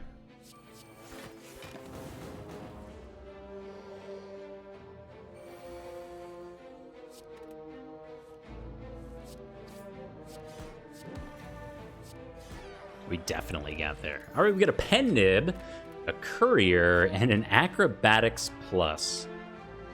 Don't think a third copy of Acrobatics actually helps us right now. Though if we could only swap out some cards, I definitely would. Do we get a Kunai? Okay. We've got 2 cards that say block on them, but, I mean, it's a 17-card deck, so... pretty good. Importantly, we're going into a shop here. I don't want to spend too much money. I think upgrade 2 has got to be the play. Remove and upgrade random, also very good. But we've got so many good cards in here, and we need upgrade density. We're just going to do this. Acrobatics is excellent. Slice is not very good. I'm okay with it, though. All right, we've got 1 Spiker here. True Nemesis.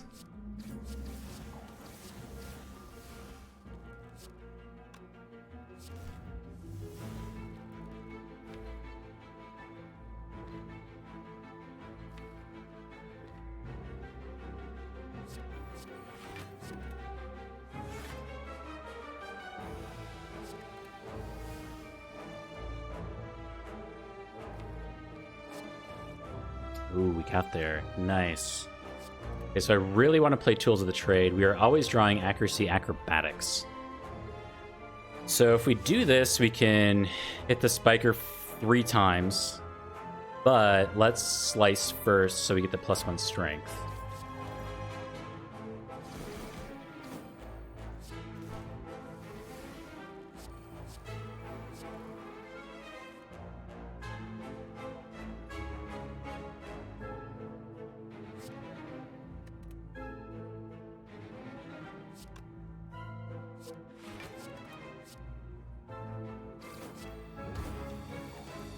Okay. Okay. The Daze card's a huge problem. They always go into the draw pile. That's what gets a lot of people. The 60 damage. Ooh. I'm just going to choose to take out these guys, I think.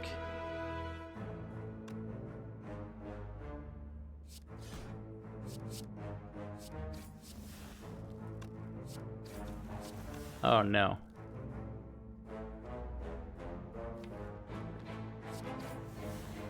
No, it's fine. We just have to draw a Shiv again.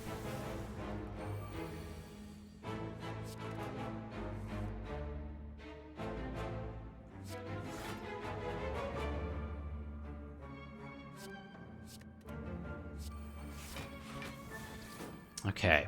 And those Spikers are causing us problems. There's another copy of Reflex Plus. Oh, we just so badly need the Tactician, though. Oh, no. Oh. All right, I'm not going to do the thing. I know you all want the thing. I'm not going to do the thing. But it's good.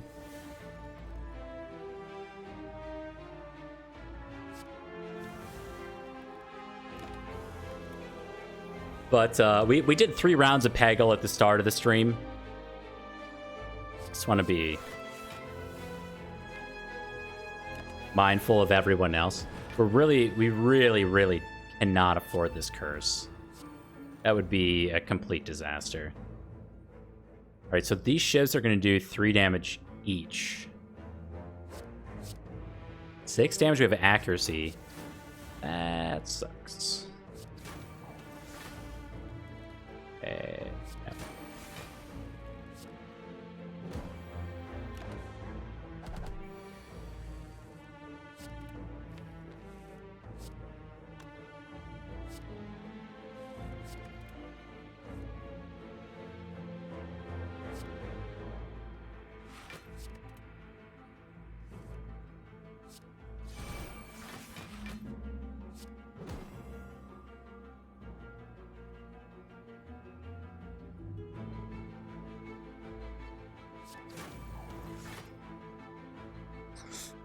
Times 3.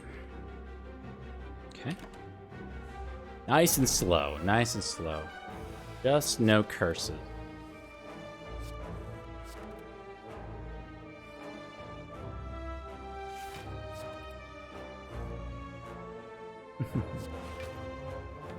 This hand is just painful because of how close it is to infinite.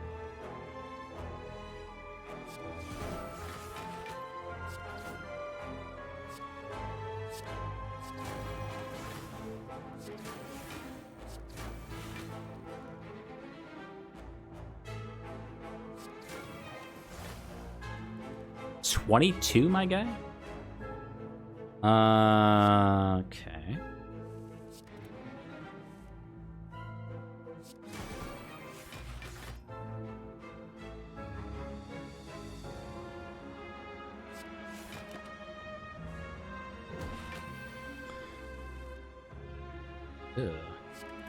I'm surprised at how bad the burst is. Like, maybe there's a world where the burst goes away. It really hasn't done much outside of exactly malaise, but then I don't really want to draw it again. You know? Alright, no Tactician. It's the only card we desperately need is the Tactician. Tactician Plus! Oh. Can't believe it. I can't believe it. Prepared Plus?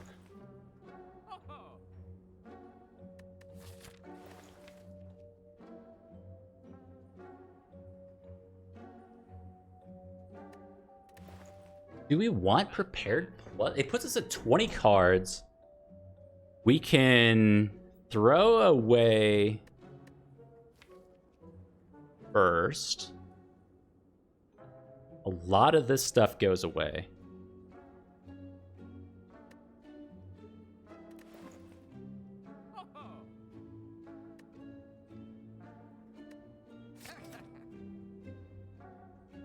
Hey, do we actually throw away Burst? Because Burst Adrenaline, Burst Malaise is very good. Probably gets us through, like, Time Eater. Maybe Awaken 1. Panache is cute, I'd agree with that. Just too cute. We have Shuriken Scaling. All we're really trying to do.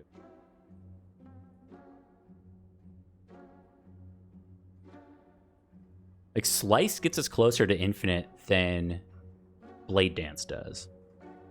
It might be Masterful Stab's time. We don't really need Masterful Stab anymore.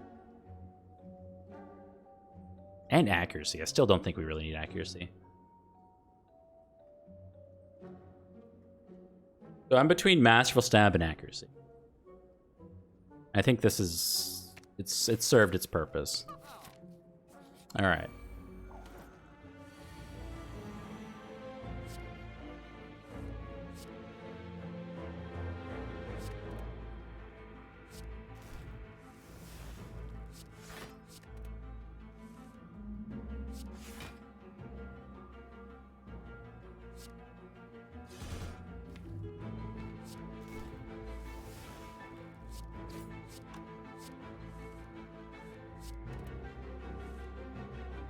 The real question is, like, are we gonna get back around? Because we can. I mean, this is infinite, right? But can we get back around? We just have too many powers, which is why I'm looking at things like Accuracy and saying, well, we already have Shuriken, and even though we can play a power and get rid of it, it's the fact that we have to draw it at the start of the run that causes problems. Okay, let's see where we are. We are... Okay. Reflex and Tactician are coming up. So let's just do this.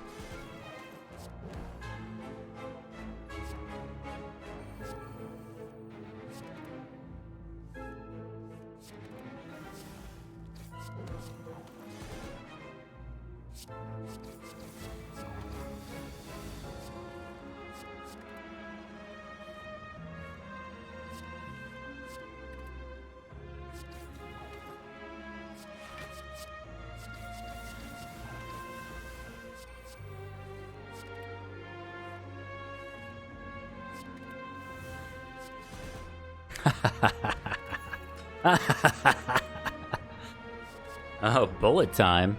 No. No bullet time. Okay. So that was turn 1 Reptomancer with ease. We are looking to drop cards. I think Burst still has a place. It sucks that we have to redraw Burst. Accuracy does so little. Let's get rid of Accuracy. Alright. Oh, the Shimmy and Shaken Shapes. One of my favorites. Okay. So, no discard in the opening hand.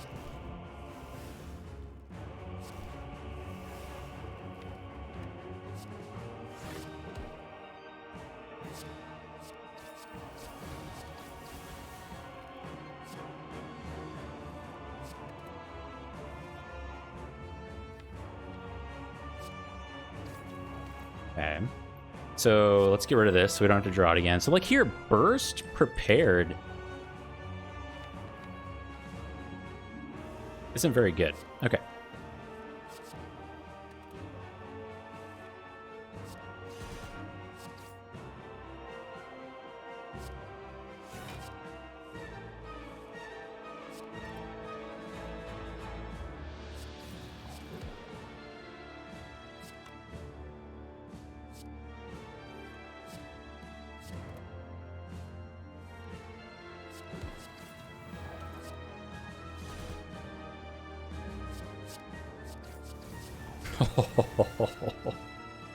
This is turn 1 Donu.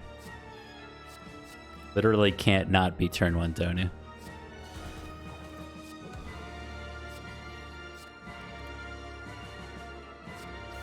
Oh man, it's so good. Things you love to see .jpg, man. It's just so good.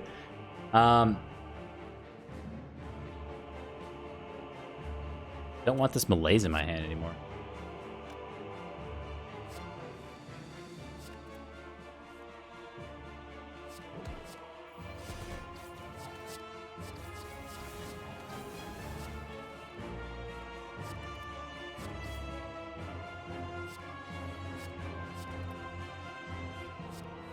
It's still too many cards, right?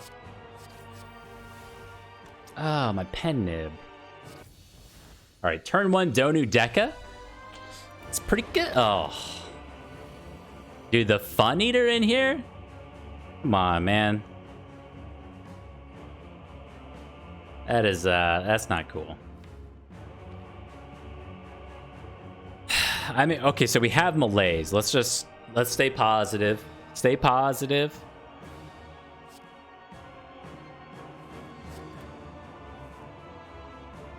It always hurts because of how good we were against the bird with arms. Like, we just beat the bird with arms on turn 1.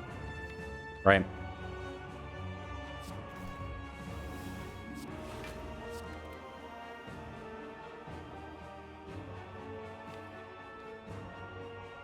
We don't have to blade dance in this fight, so we can keep that in mind.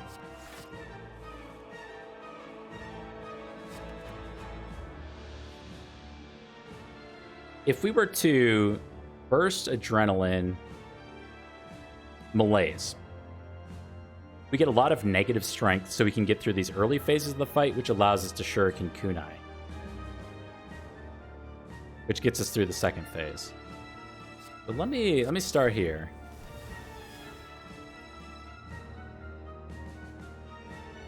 Actually, adrenaline burst malaise was better.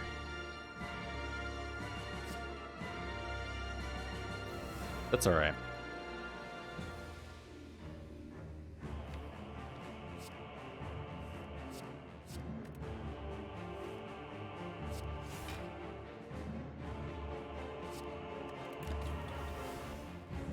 Better prepared the tactician. Yeah, that was a what I would call a minor misplay. Minor misplay.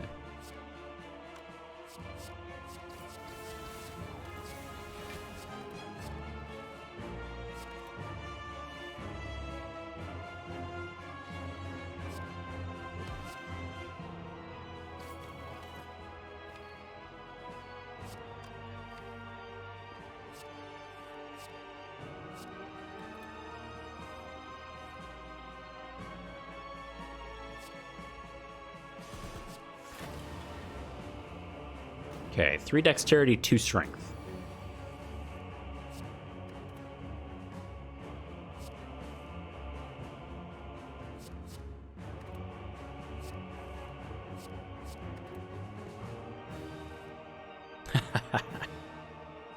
Dude, that's a hand right there. Oh, man.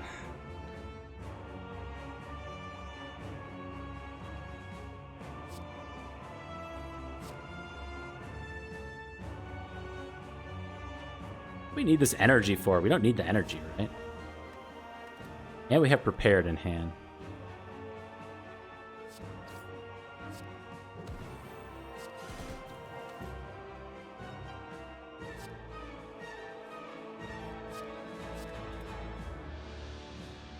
All right, 4 cards left. We've got Deflect for Blanc.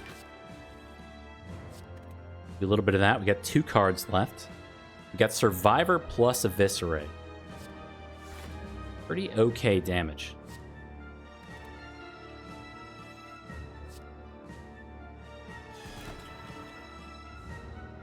Four and 3 now.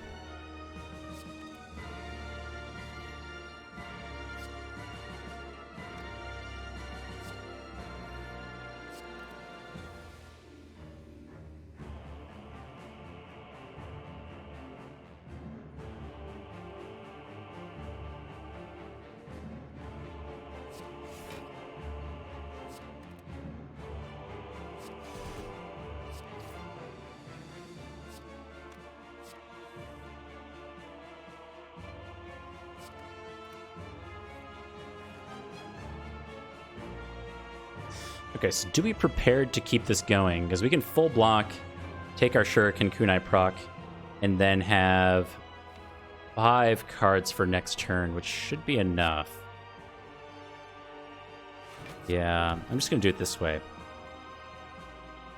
So if we were to prepared, we could Tactician, get 2 energy, could play some slimed cards, potentially. I just don't know if we get to 5, and that causes a problem.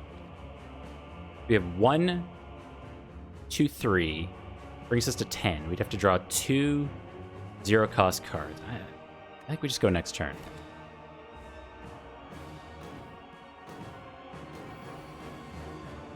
Attacking me again because you're a jerk. All right, 5 cards. 1.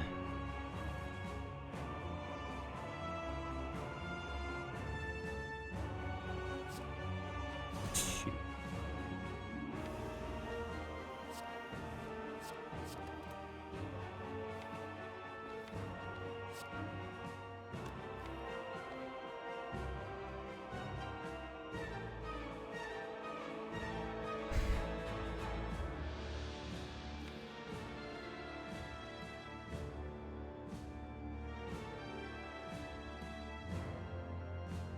I mean, I kind of want to take the Shuriken Kunai proc here more than taking 0 damage.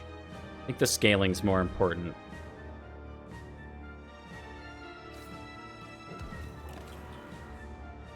Yeah, so we take 4, I think is okay.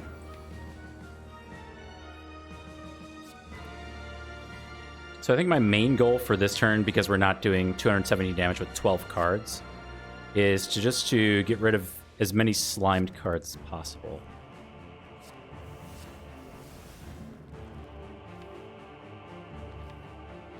We only have 1 left. If I prepared, we can get a Shuriken Kunai proc. So that's, let me see here. So can we play 8 cards? Got 1, 2, 3, 4, 5, 6, 7. I think we're 1 short. 1, 2, 3, 4, 2 to 8, 5, say 6, 7. So unless we acrobatics into a 0-cost card, which is likely.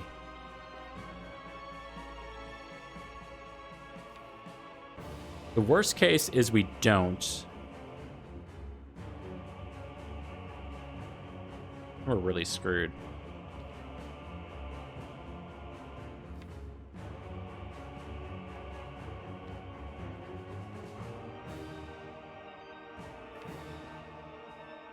No, let's go for it. I think we get there.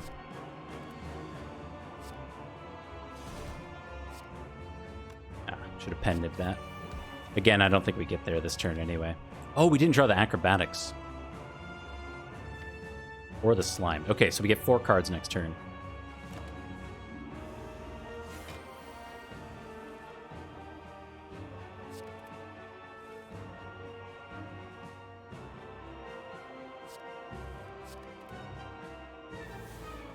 Okay, 2 more. The slimed cards are gone. So with 2 more, we can't get our procs, so we just work on... Doesn't really matter. See, maybe we just save Art of War for next turn.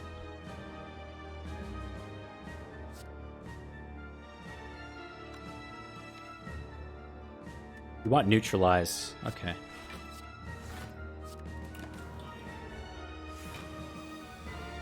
Egads.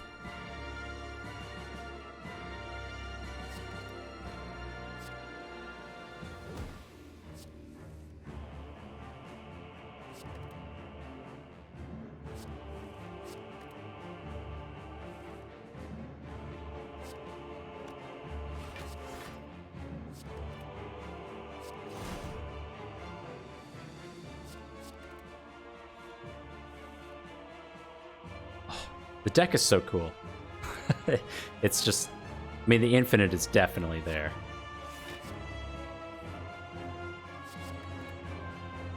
Okay, 3 more cards, so we can't get 2 Shuriken Kunai procs.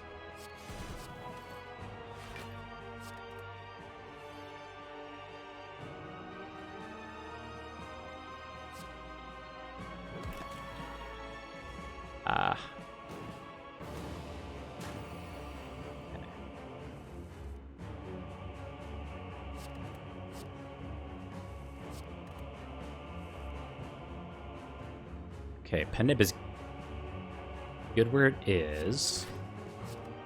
I mean, we can't really get Pennib Eviscerate going. We get pretty close, actually, if we try to swing back around to it.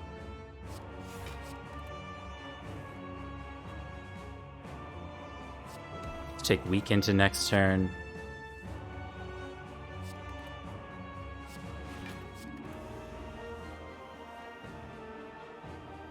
All right, 4 cards.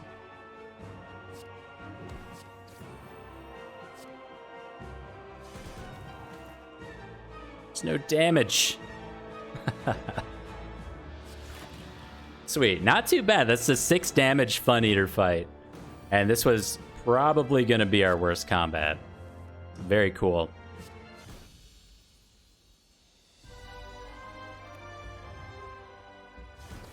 No potions used. Infinite possibilities. Infinite memes. Now, the real question is, what is our worst card? After going through 2 boss combats, I don't think we have any standout stinkers. Like, they're all pretty okay, and they all have some use. But there's got to be a worst. So what don't we want to draw? Blade Dance... arguably one of the worst because of Beat of Death. Now, Beat of Death is only going to do 1 damage to us to start with, but really tough for us to play 5 cards against the heart.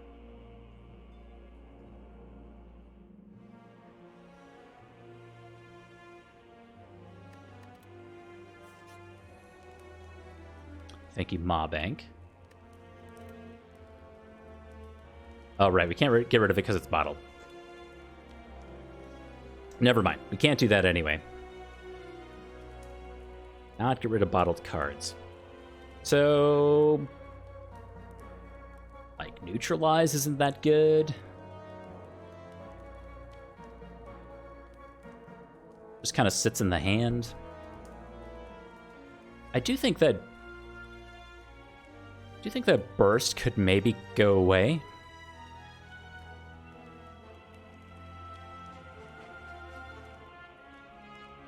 I'm good. Okay, so let's check. We have 1 power. It is Tools of the Trade. I think we keep Tools of the Trade. We are definitely going multiple turns against the heart, and status cards are going to be a huge problem in a deck without a lot of cards. So Tools of the Trade stays. Let's see. All this is good. I like the prepared. 0 cost draw and discard. This is all good. Eviscerate stays. Deflect is fine. Good. Malaise? Fine. I think it's over here. Really do. I'm pretty sure that the Blade Dance might be our worst card right now. So the issues were not dumping a lot of cards in the hand, so the burst doesn't actually do much outside of exactly burst adrenaline on like turn 1 or 2.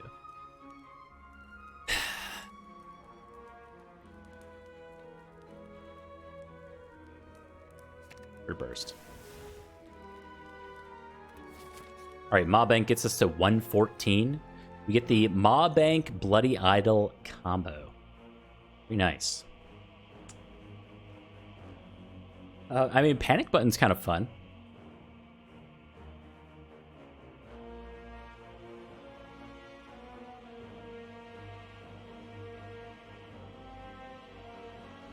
Potions aren't good. I mean, Essence of Steel kind of sucks, but it's not necessarily worse than, like, Distilled Chaos going into the hard fight.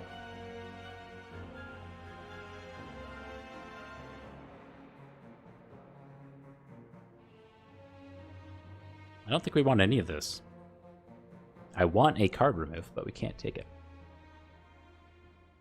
Second copy of Prepared Plus, probably too much. Stay on 17 cards. Alright. Go to the Act 4 Elites for the second time tonight.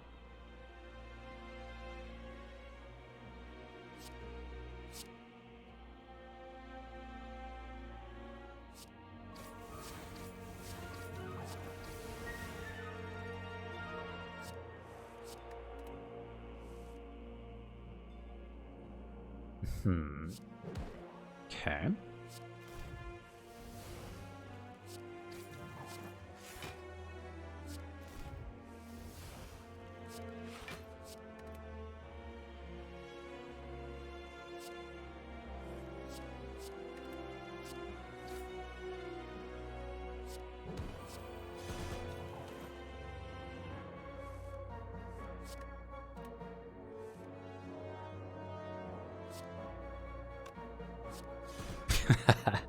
I mean, this is the turn 1 Act 4 Elites. It's pretty amazing. At this point, we can definitely play Tools of the Trade to give us even more card draw.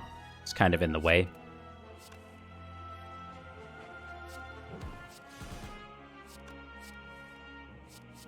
We did not find the block. We didn't find the After Image. We didn't find the Abacus. Those types of things that really allow you to beat the heart. So we'll see how we stack up against Beat of Death. But that's turn 1 Act 4 Elites. We get a Threaded Needle to go with our Essence of Steel. Okay. Cannot be made frail anymore. Also okay. And then I think a skip button. Didn't find the Torii. But turnup's okay. Maybe this is our After Image. Maybe this is our Wraith form. If it's After Image, I'm feeling really good.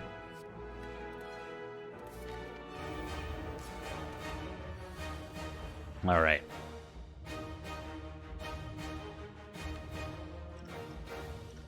I'm feeling really good.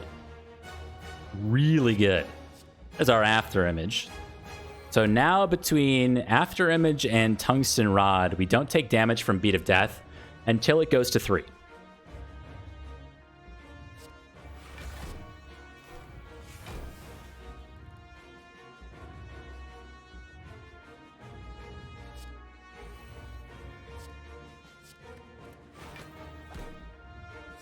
Okay, get Tools of the Trade out of our hand.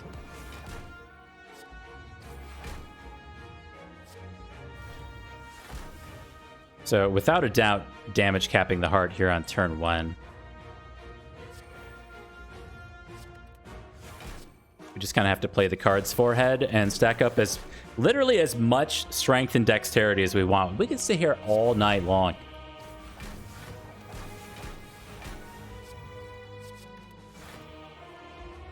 The real question is can we get rid of this malaise and not break the infinite? That would be a fun trick.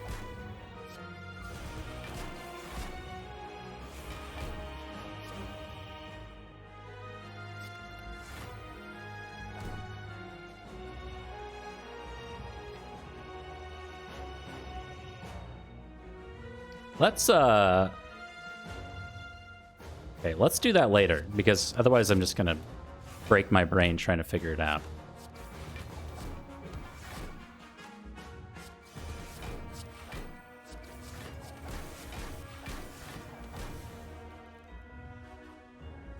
Can I get infinite energy to malaise the big hit to 0?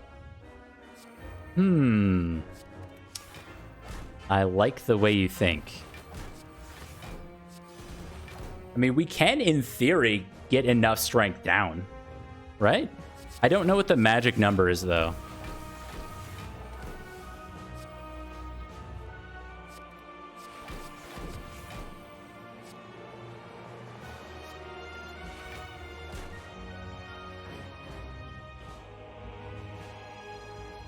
If I don't end this turn with 30 plus... Wait, why is 30 plus Malaise the target here? I thought like 30 plus strength and dexterity would be the cool thing to do.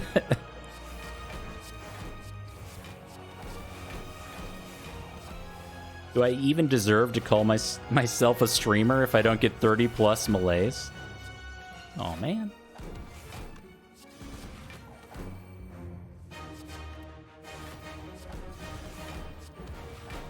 Literally infinite.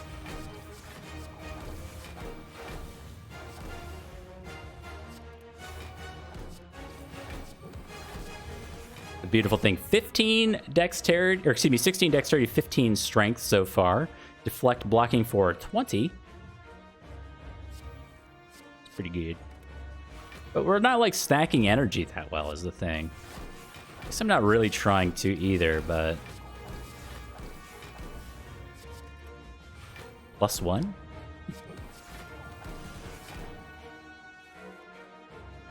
So the trick to stack energy would be to draw around to prepared. Right?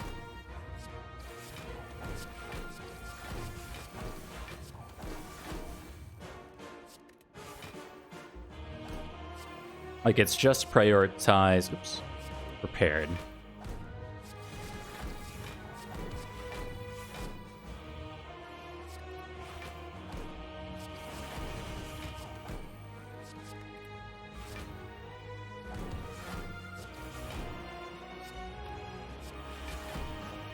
Oops. We are at 10 energy.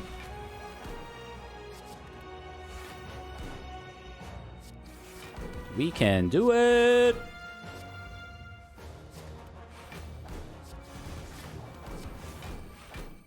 $11. Count it down. Wait, I need like an end goal here. Like, what is the actual end goal for this Malaise? It would have to be in the 60s, I think. Like, we don't have Paper Crane or anything. Maybe 70 energy? Oh, I hit the wrong button. Still fine. We can recover from this. It's just -1 draw.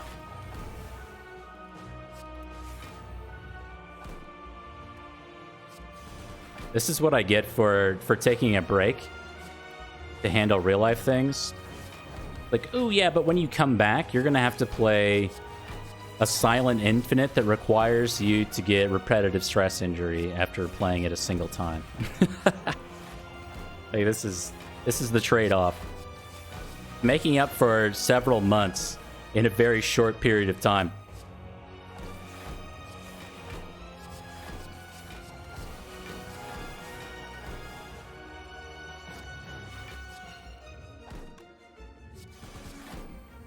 Wait, I lost energy somewhere in there?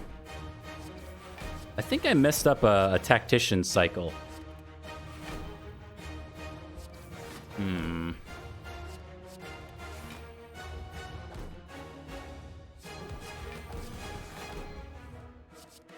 Tactician, yes.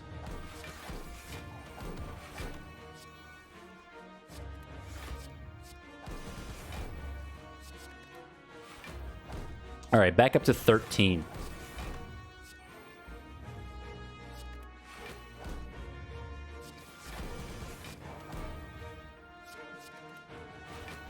$40 dexterity, 39 strength. We better use this Essence of Steel. Maybe we'll let the Essence of Steel fairy go, though.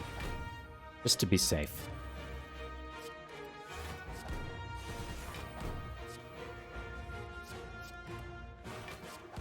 $96 damage slice.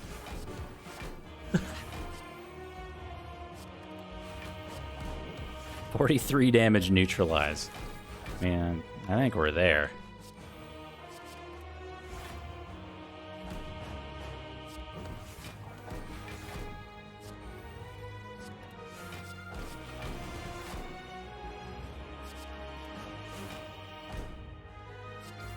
So that's a 300 damage eviscerate with Pen Nib. Okay, so the plus side is we lose Malaise, Ascender's Bane after this. The downside is we get 5 status cards. We can play Slimes. 2 more of them go away on their own.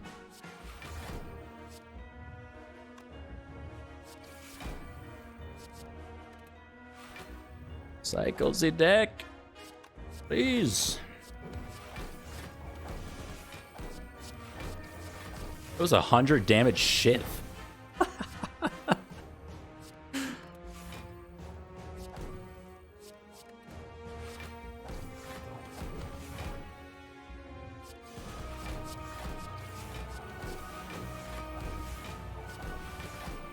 You ever get that fear that you're going to accidentally click the end turn button?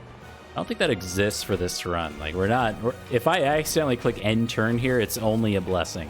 I'm not going to do it. Just saying if it happens. It'd be great. 53 dexterity, 52 strength. Now, some people play easy classes like the Ironclad, where you just kind of get these block multipliers in like Entrench, and then you get strength multipliers in Limit Break. It's just like an easy mode class to play. Me personally, I like getting Shuriken Kunai and going infinite. This is what a real gamer would do. It's 120 damage shiv.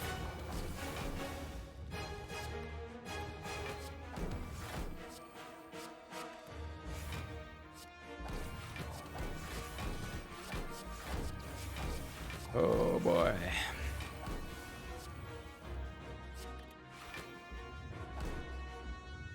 Well, if there was no damage cap, we definitely won this combat in a single turn.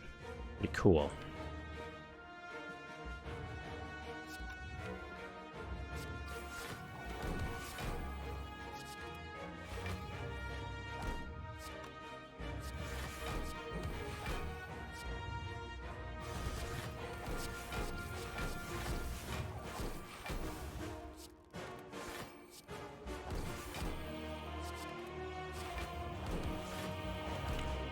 Oh, 140 damage on Eviscerate, times 3. Now you can imagine if I kept the burst. So we chose to remove burst before this. And you can just picture right now if we had burst in this deck, like what happened. And it's always difficult to like think about when you would remove high quality cards like burst, but I think this is a great example of one of those situations where you just really didn't need it.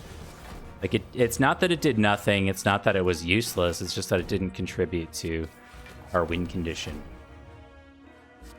It can be tough to recognize those moments. 46 damage on the shiv.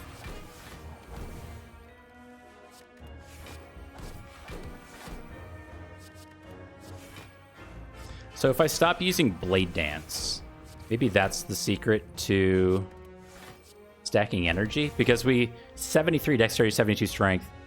We're there.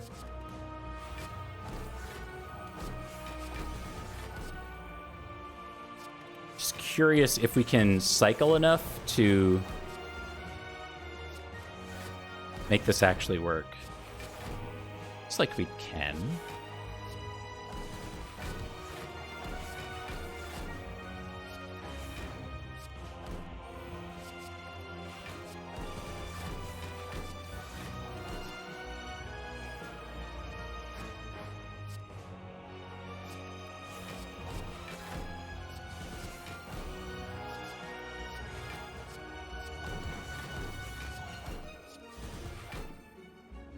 Okay, almost damage capped. We're getting there. Deflect is 82 block.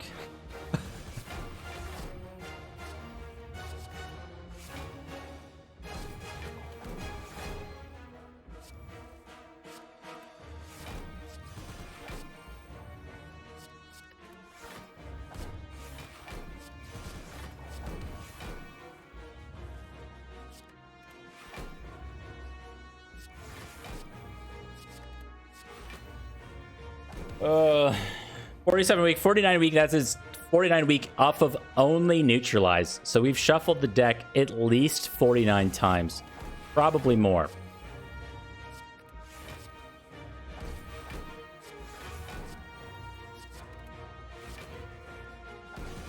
So I think with the current cycle system, I'm not stopping to do the math, but it looks like we're gaining 1 energy per shuffle because we have to use a single copy of acrobatics to keep the infinite going. That's what I'm seeing. So I would have to shuffle the deck if we want like a minus 100 melees or whatever to make the big attack do 0 damage. We'd have to shuffle the deck at least 40 more times. I think. Something like that. Maybe more. I cannot possibly be bothered to do the like weak calculation to find out when that would exactly be 0 damage on the big attack.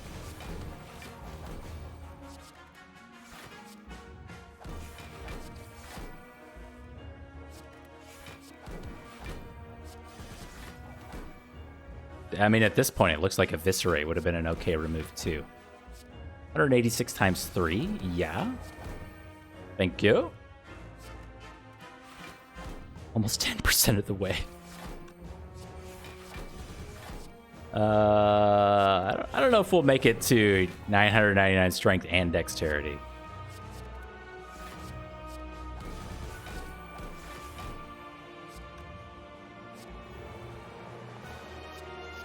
Flick wants rainbow flavored LED lights. Oops. No. That we can accommodate. We are doing Fade 3. Ooh, very few people know about the secret rainbow color. Flick is one of them.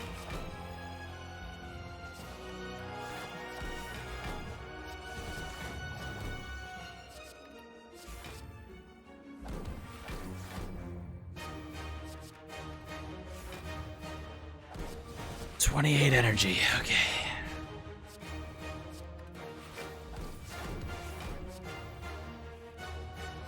I don't know what you guys thought you were going to do when you woke up this morning. Like, you rolled out of bed, or your alarm went off, or your dog started licking your face, or your cat started doing whatever your cat does to get attention for, you know, to be fed in the morning. And at that moment, nobody here was like, let's stack 999 dexterity and strength and minus 999 strength against the heart. Nobody woke up this morning thinking that they were going to do that.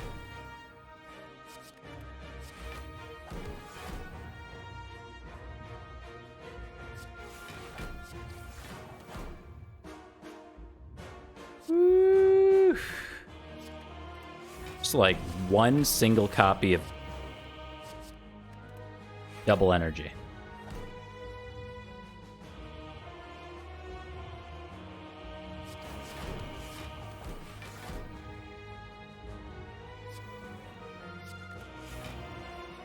Ah, I shuffled without Tactician. That was my first mistake.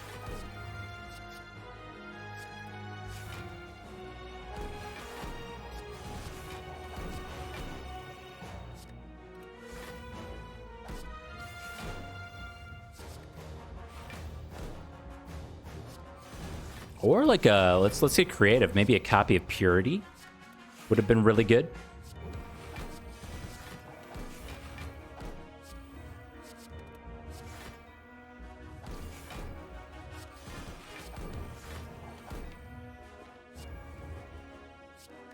Oh my dog.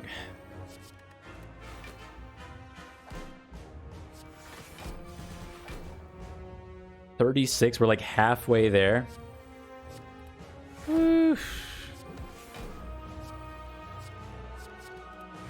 I mean, I guess this is to make up for, yeah, not streaming for a little bit. Let's take a quick check here. Deflect blocks for 106 damage. Survivor, 110.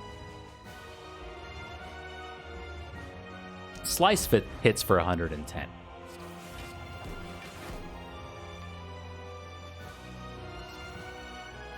That's pretty good. Let's shuffle the Eviscerate. I think we can do without it one time.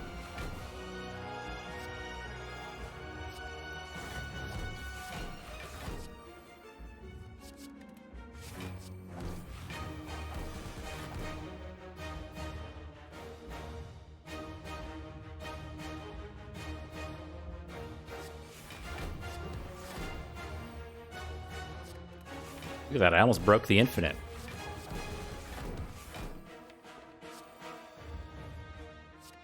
Sloppy turn.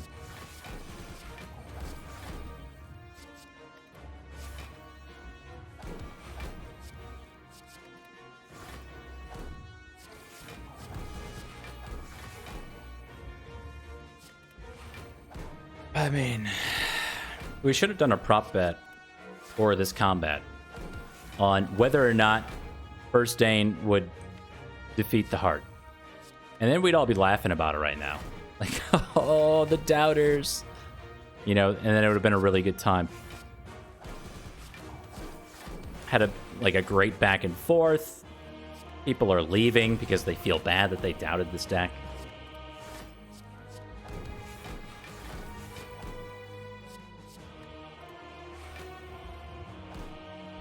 $232 damage.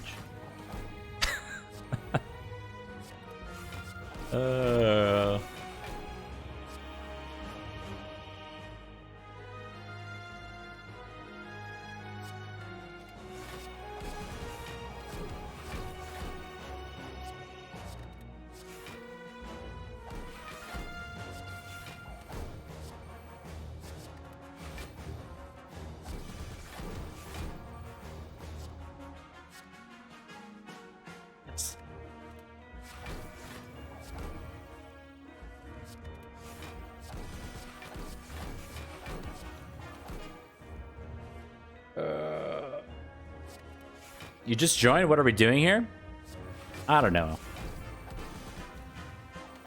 I don't know what we're doing, to be quite honest.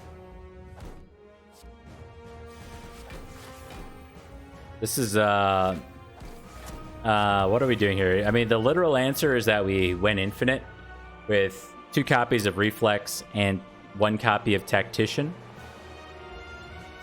And now, since we have both Shuriken and Kunai, we're stacking our dex and strength pretty high.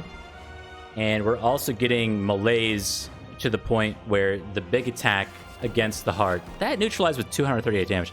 The big attack against the heart will do 0 damage. At that point, we will have succeeded. The only other thing that we could possibly do in this situation, which is,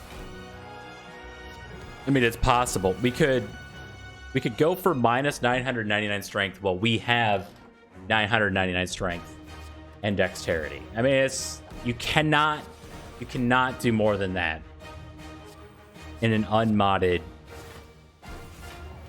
run. Right? Like, you're not missing anything then. Unfortunately, you can tell from our energy that it's not going up very fast. So it would take hours and hours to do that. And I got things to do. Like, I mean, I don't really have things to do, but it's like I don't have things to do to the point where I got things to do, you know. 999 block. Yeah, it's pretty safe to say that we gain 1 energy per cycle. Yes, that's about where we're at. Sometimes we don't quite get there. And maybe like a 5-head gamer could probably get to the point where you absolutely gain 1 energy per cycle. But the problem comes in, sometimes we don't draw enough cards with our reflexes to cycle the deck in time, like this. Kind of, not really like this. So yeah, like there, I cycled without Tactician. That's not good. But then we end up using Acrobatics for 1 energy. And I don't know. I mean, I see what's happening, like here. So now we got to use Acrobatics again for 1 energy. So that entire cycle was 0 energy. We did not gain. Oops. Power back to 55. Like, I can see it happening in front of me. I just can't be bothered to stop it. Oh. I've discarded Tactician there.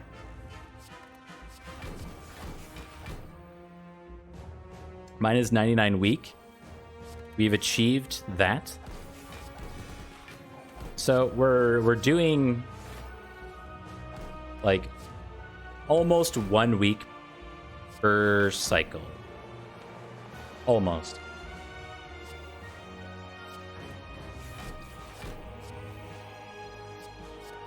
So 100, probably somewhere north of 100 cycles through the deck. 60 energy.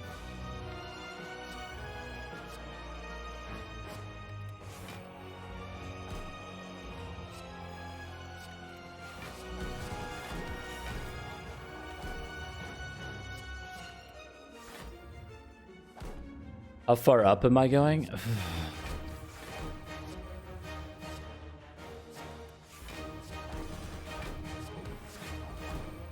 I don't know. I should have a stop point. I really just want to get to the point where the big attack does 0 damage. The problem with that is I don't know what that number is.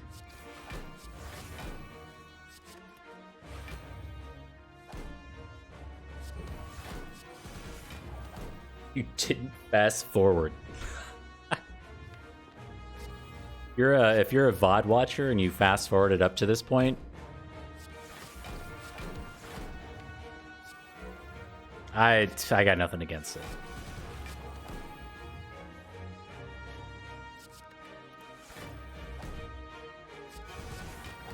Big attack does 45-ish. I should be well past it, but what if I'm not past it? You know what I mean?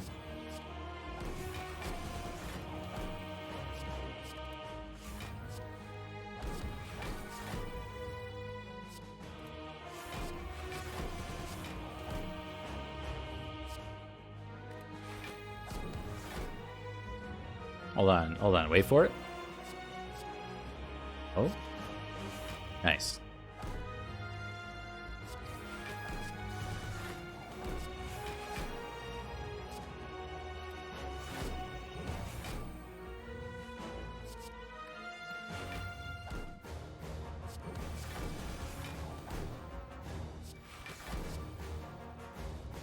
Oh. Made it back to the funny number. Okay. 70. The big attack never does more than 70.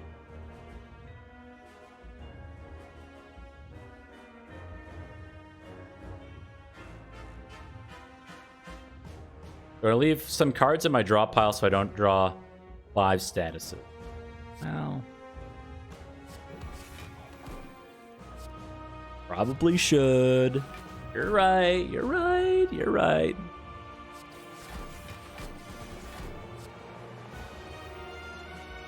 Probably right. How do we do that though?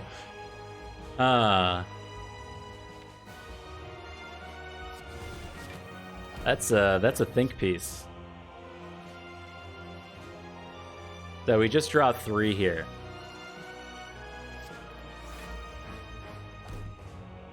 I mean, that's about as good as we can get it, right?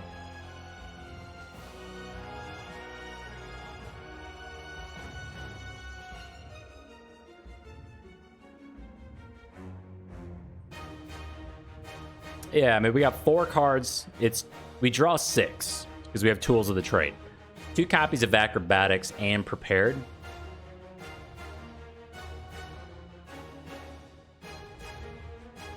You ready? Boop. Minus 73 strength. We've got perfectly placed Pen Nib, perfect Kunai Shuriken on 0. Let's go turn 2.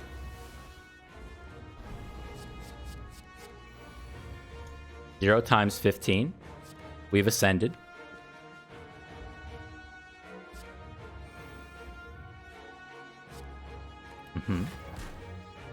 So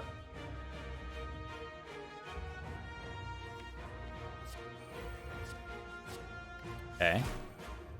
Because we want a Slimed, and then we just damage cap. And we yeet these 2 cards. Yeah. Yeah. Damage cap. Should we block for 148? I guess. Yes. 0! We've done it! Just throwing stuff.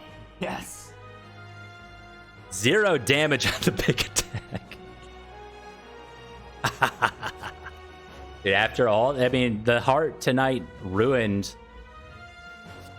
one of my runs on turn 2. This is what you get, punk.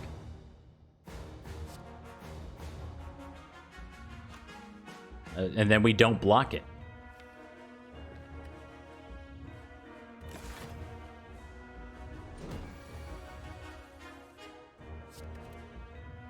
Oh, man.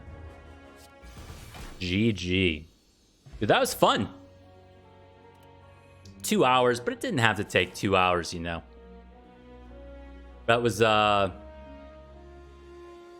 fun one. Both Shuriken and Kunai. Tactician coming in late. Peace Pipe absolutely sealing the deal. Let's take a look at some stats real quick.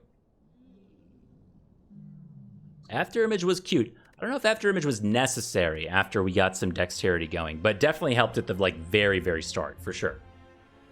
Yeah, so that was a 1 damage heart fight because we had to play Afterimage. Whoops. 1 turn Shield and Spear, 6 turn Fun Eater, 1 turn Donu and Deka, 1 turn Reptomancer, 4 turn Nemesis, 3 turn Reptomancer. We really got there. Removing Masterful Stab was great. Removing Accuracy, we didn't do anything at this shop at all. Shout out to Bloody Idol, healing for 37 HP. I mean, it was great. It was really, really good. I'm glad we picked it up. Maybe not necessary for the W. Maybe we like recalled, we removed, upgraded, rested. Like, how many removes? We got 1, 2, 3, 4, 5 removes. Could have just highlighted it. 5 removes from Peace Pipe. Pretty dang amazing. In the end, like, I mean, Kunai wasn't probably necessary. We gained, you know, we just gained a casual 7 dexterity per turn on Kunai. Almost 3 strength per turn from Shuriken. That Kunai stat's amazing. So good. Let me, how do I screenshot that? F.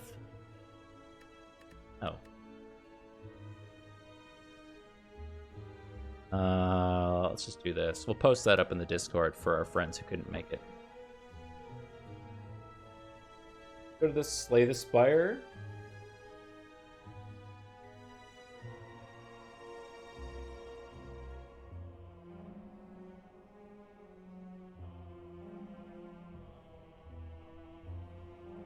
Cool.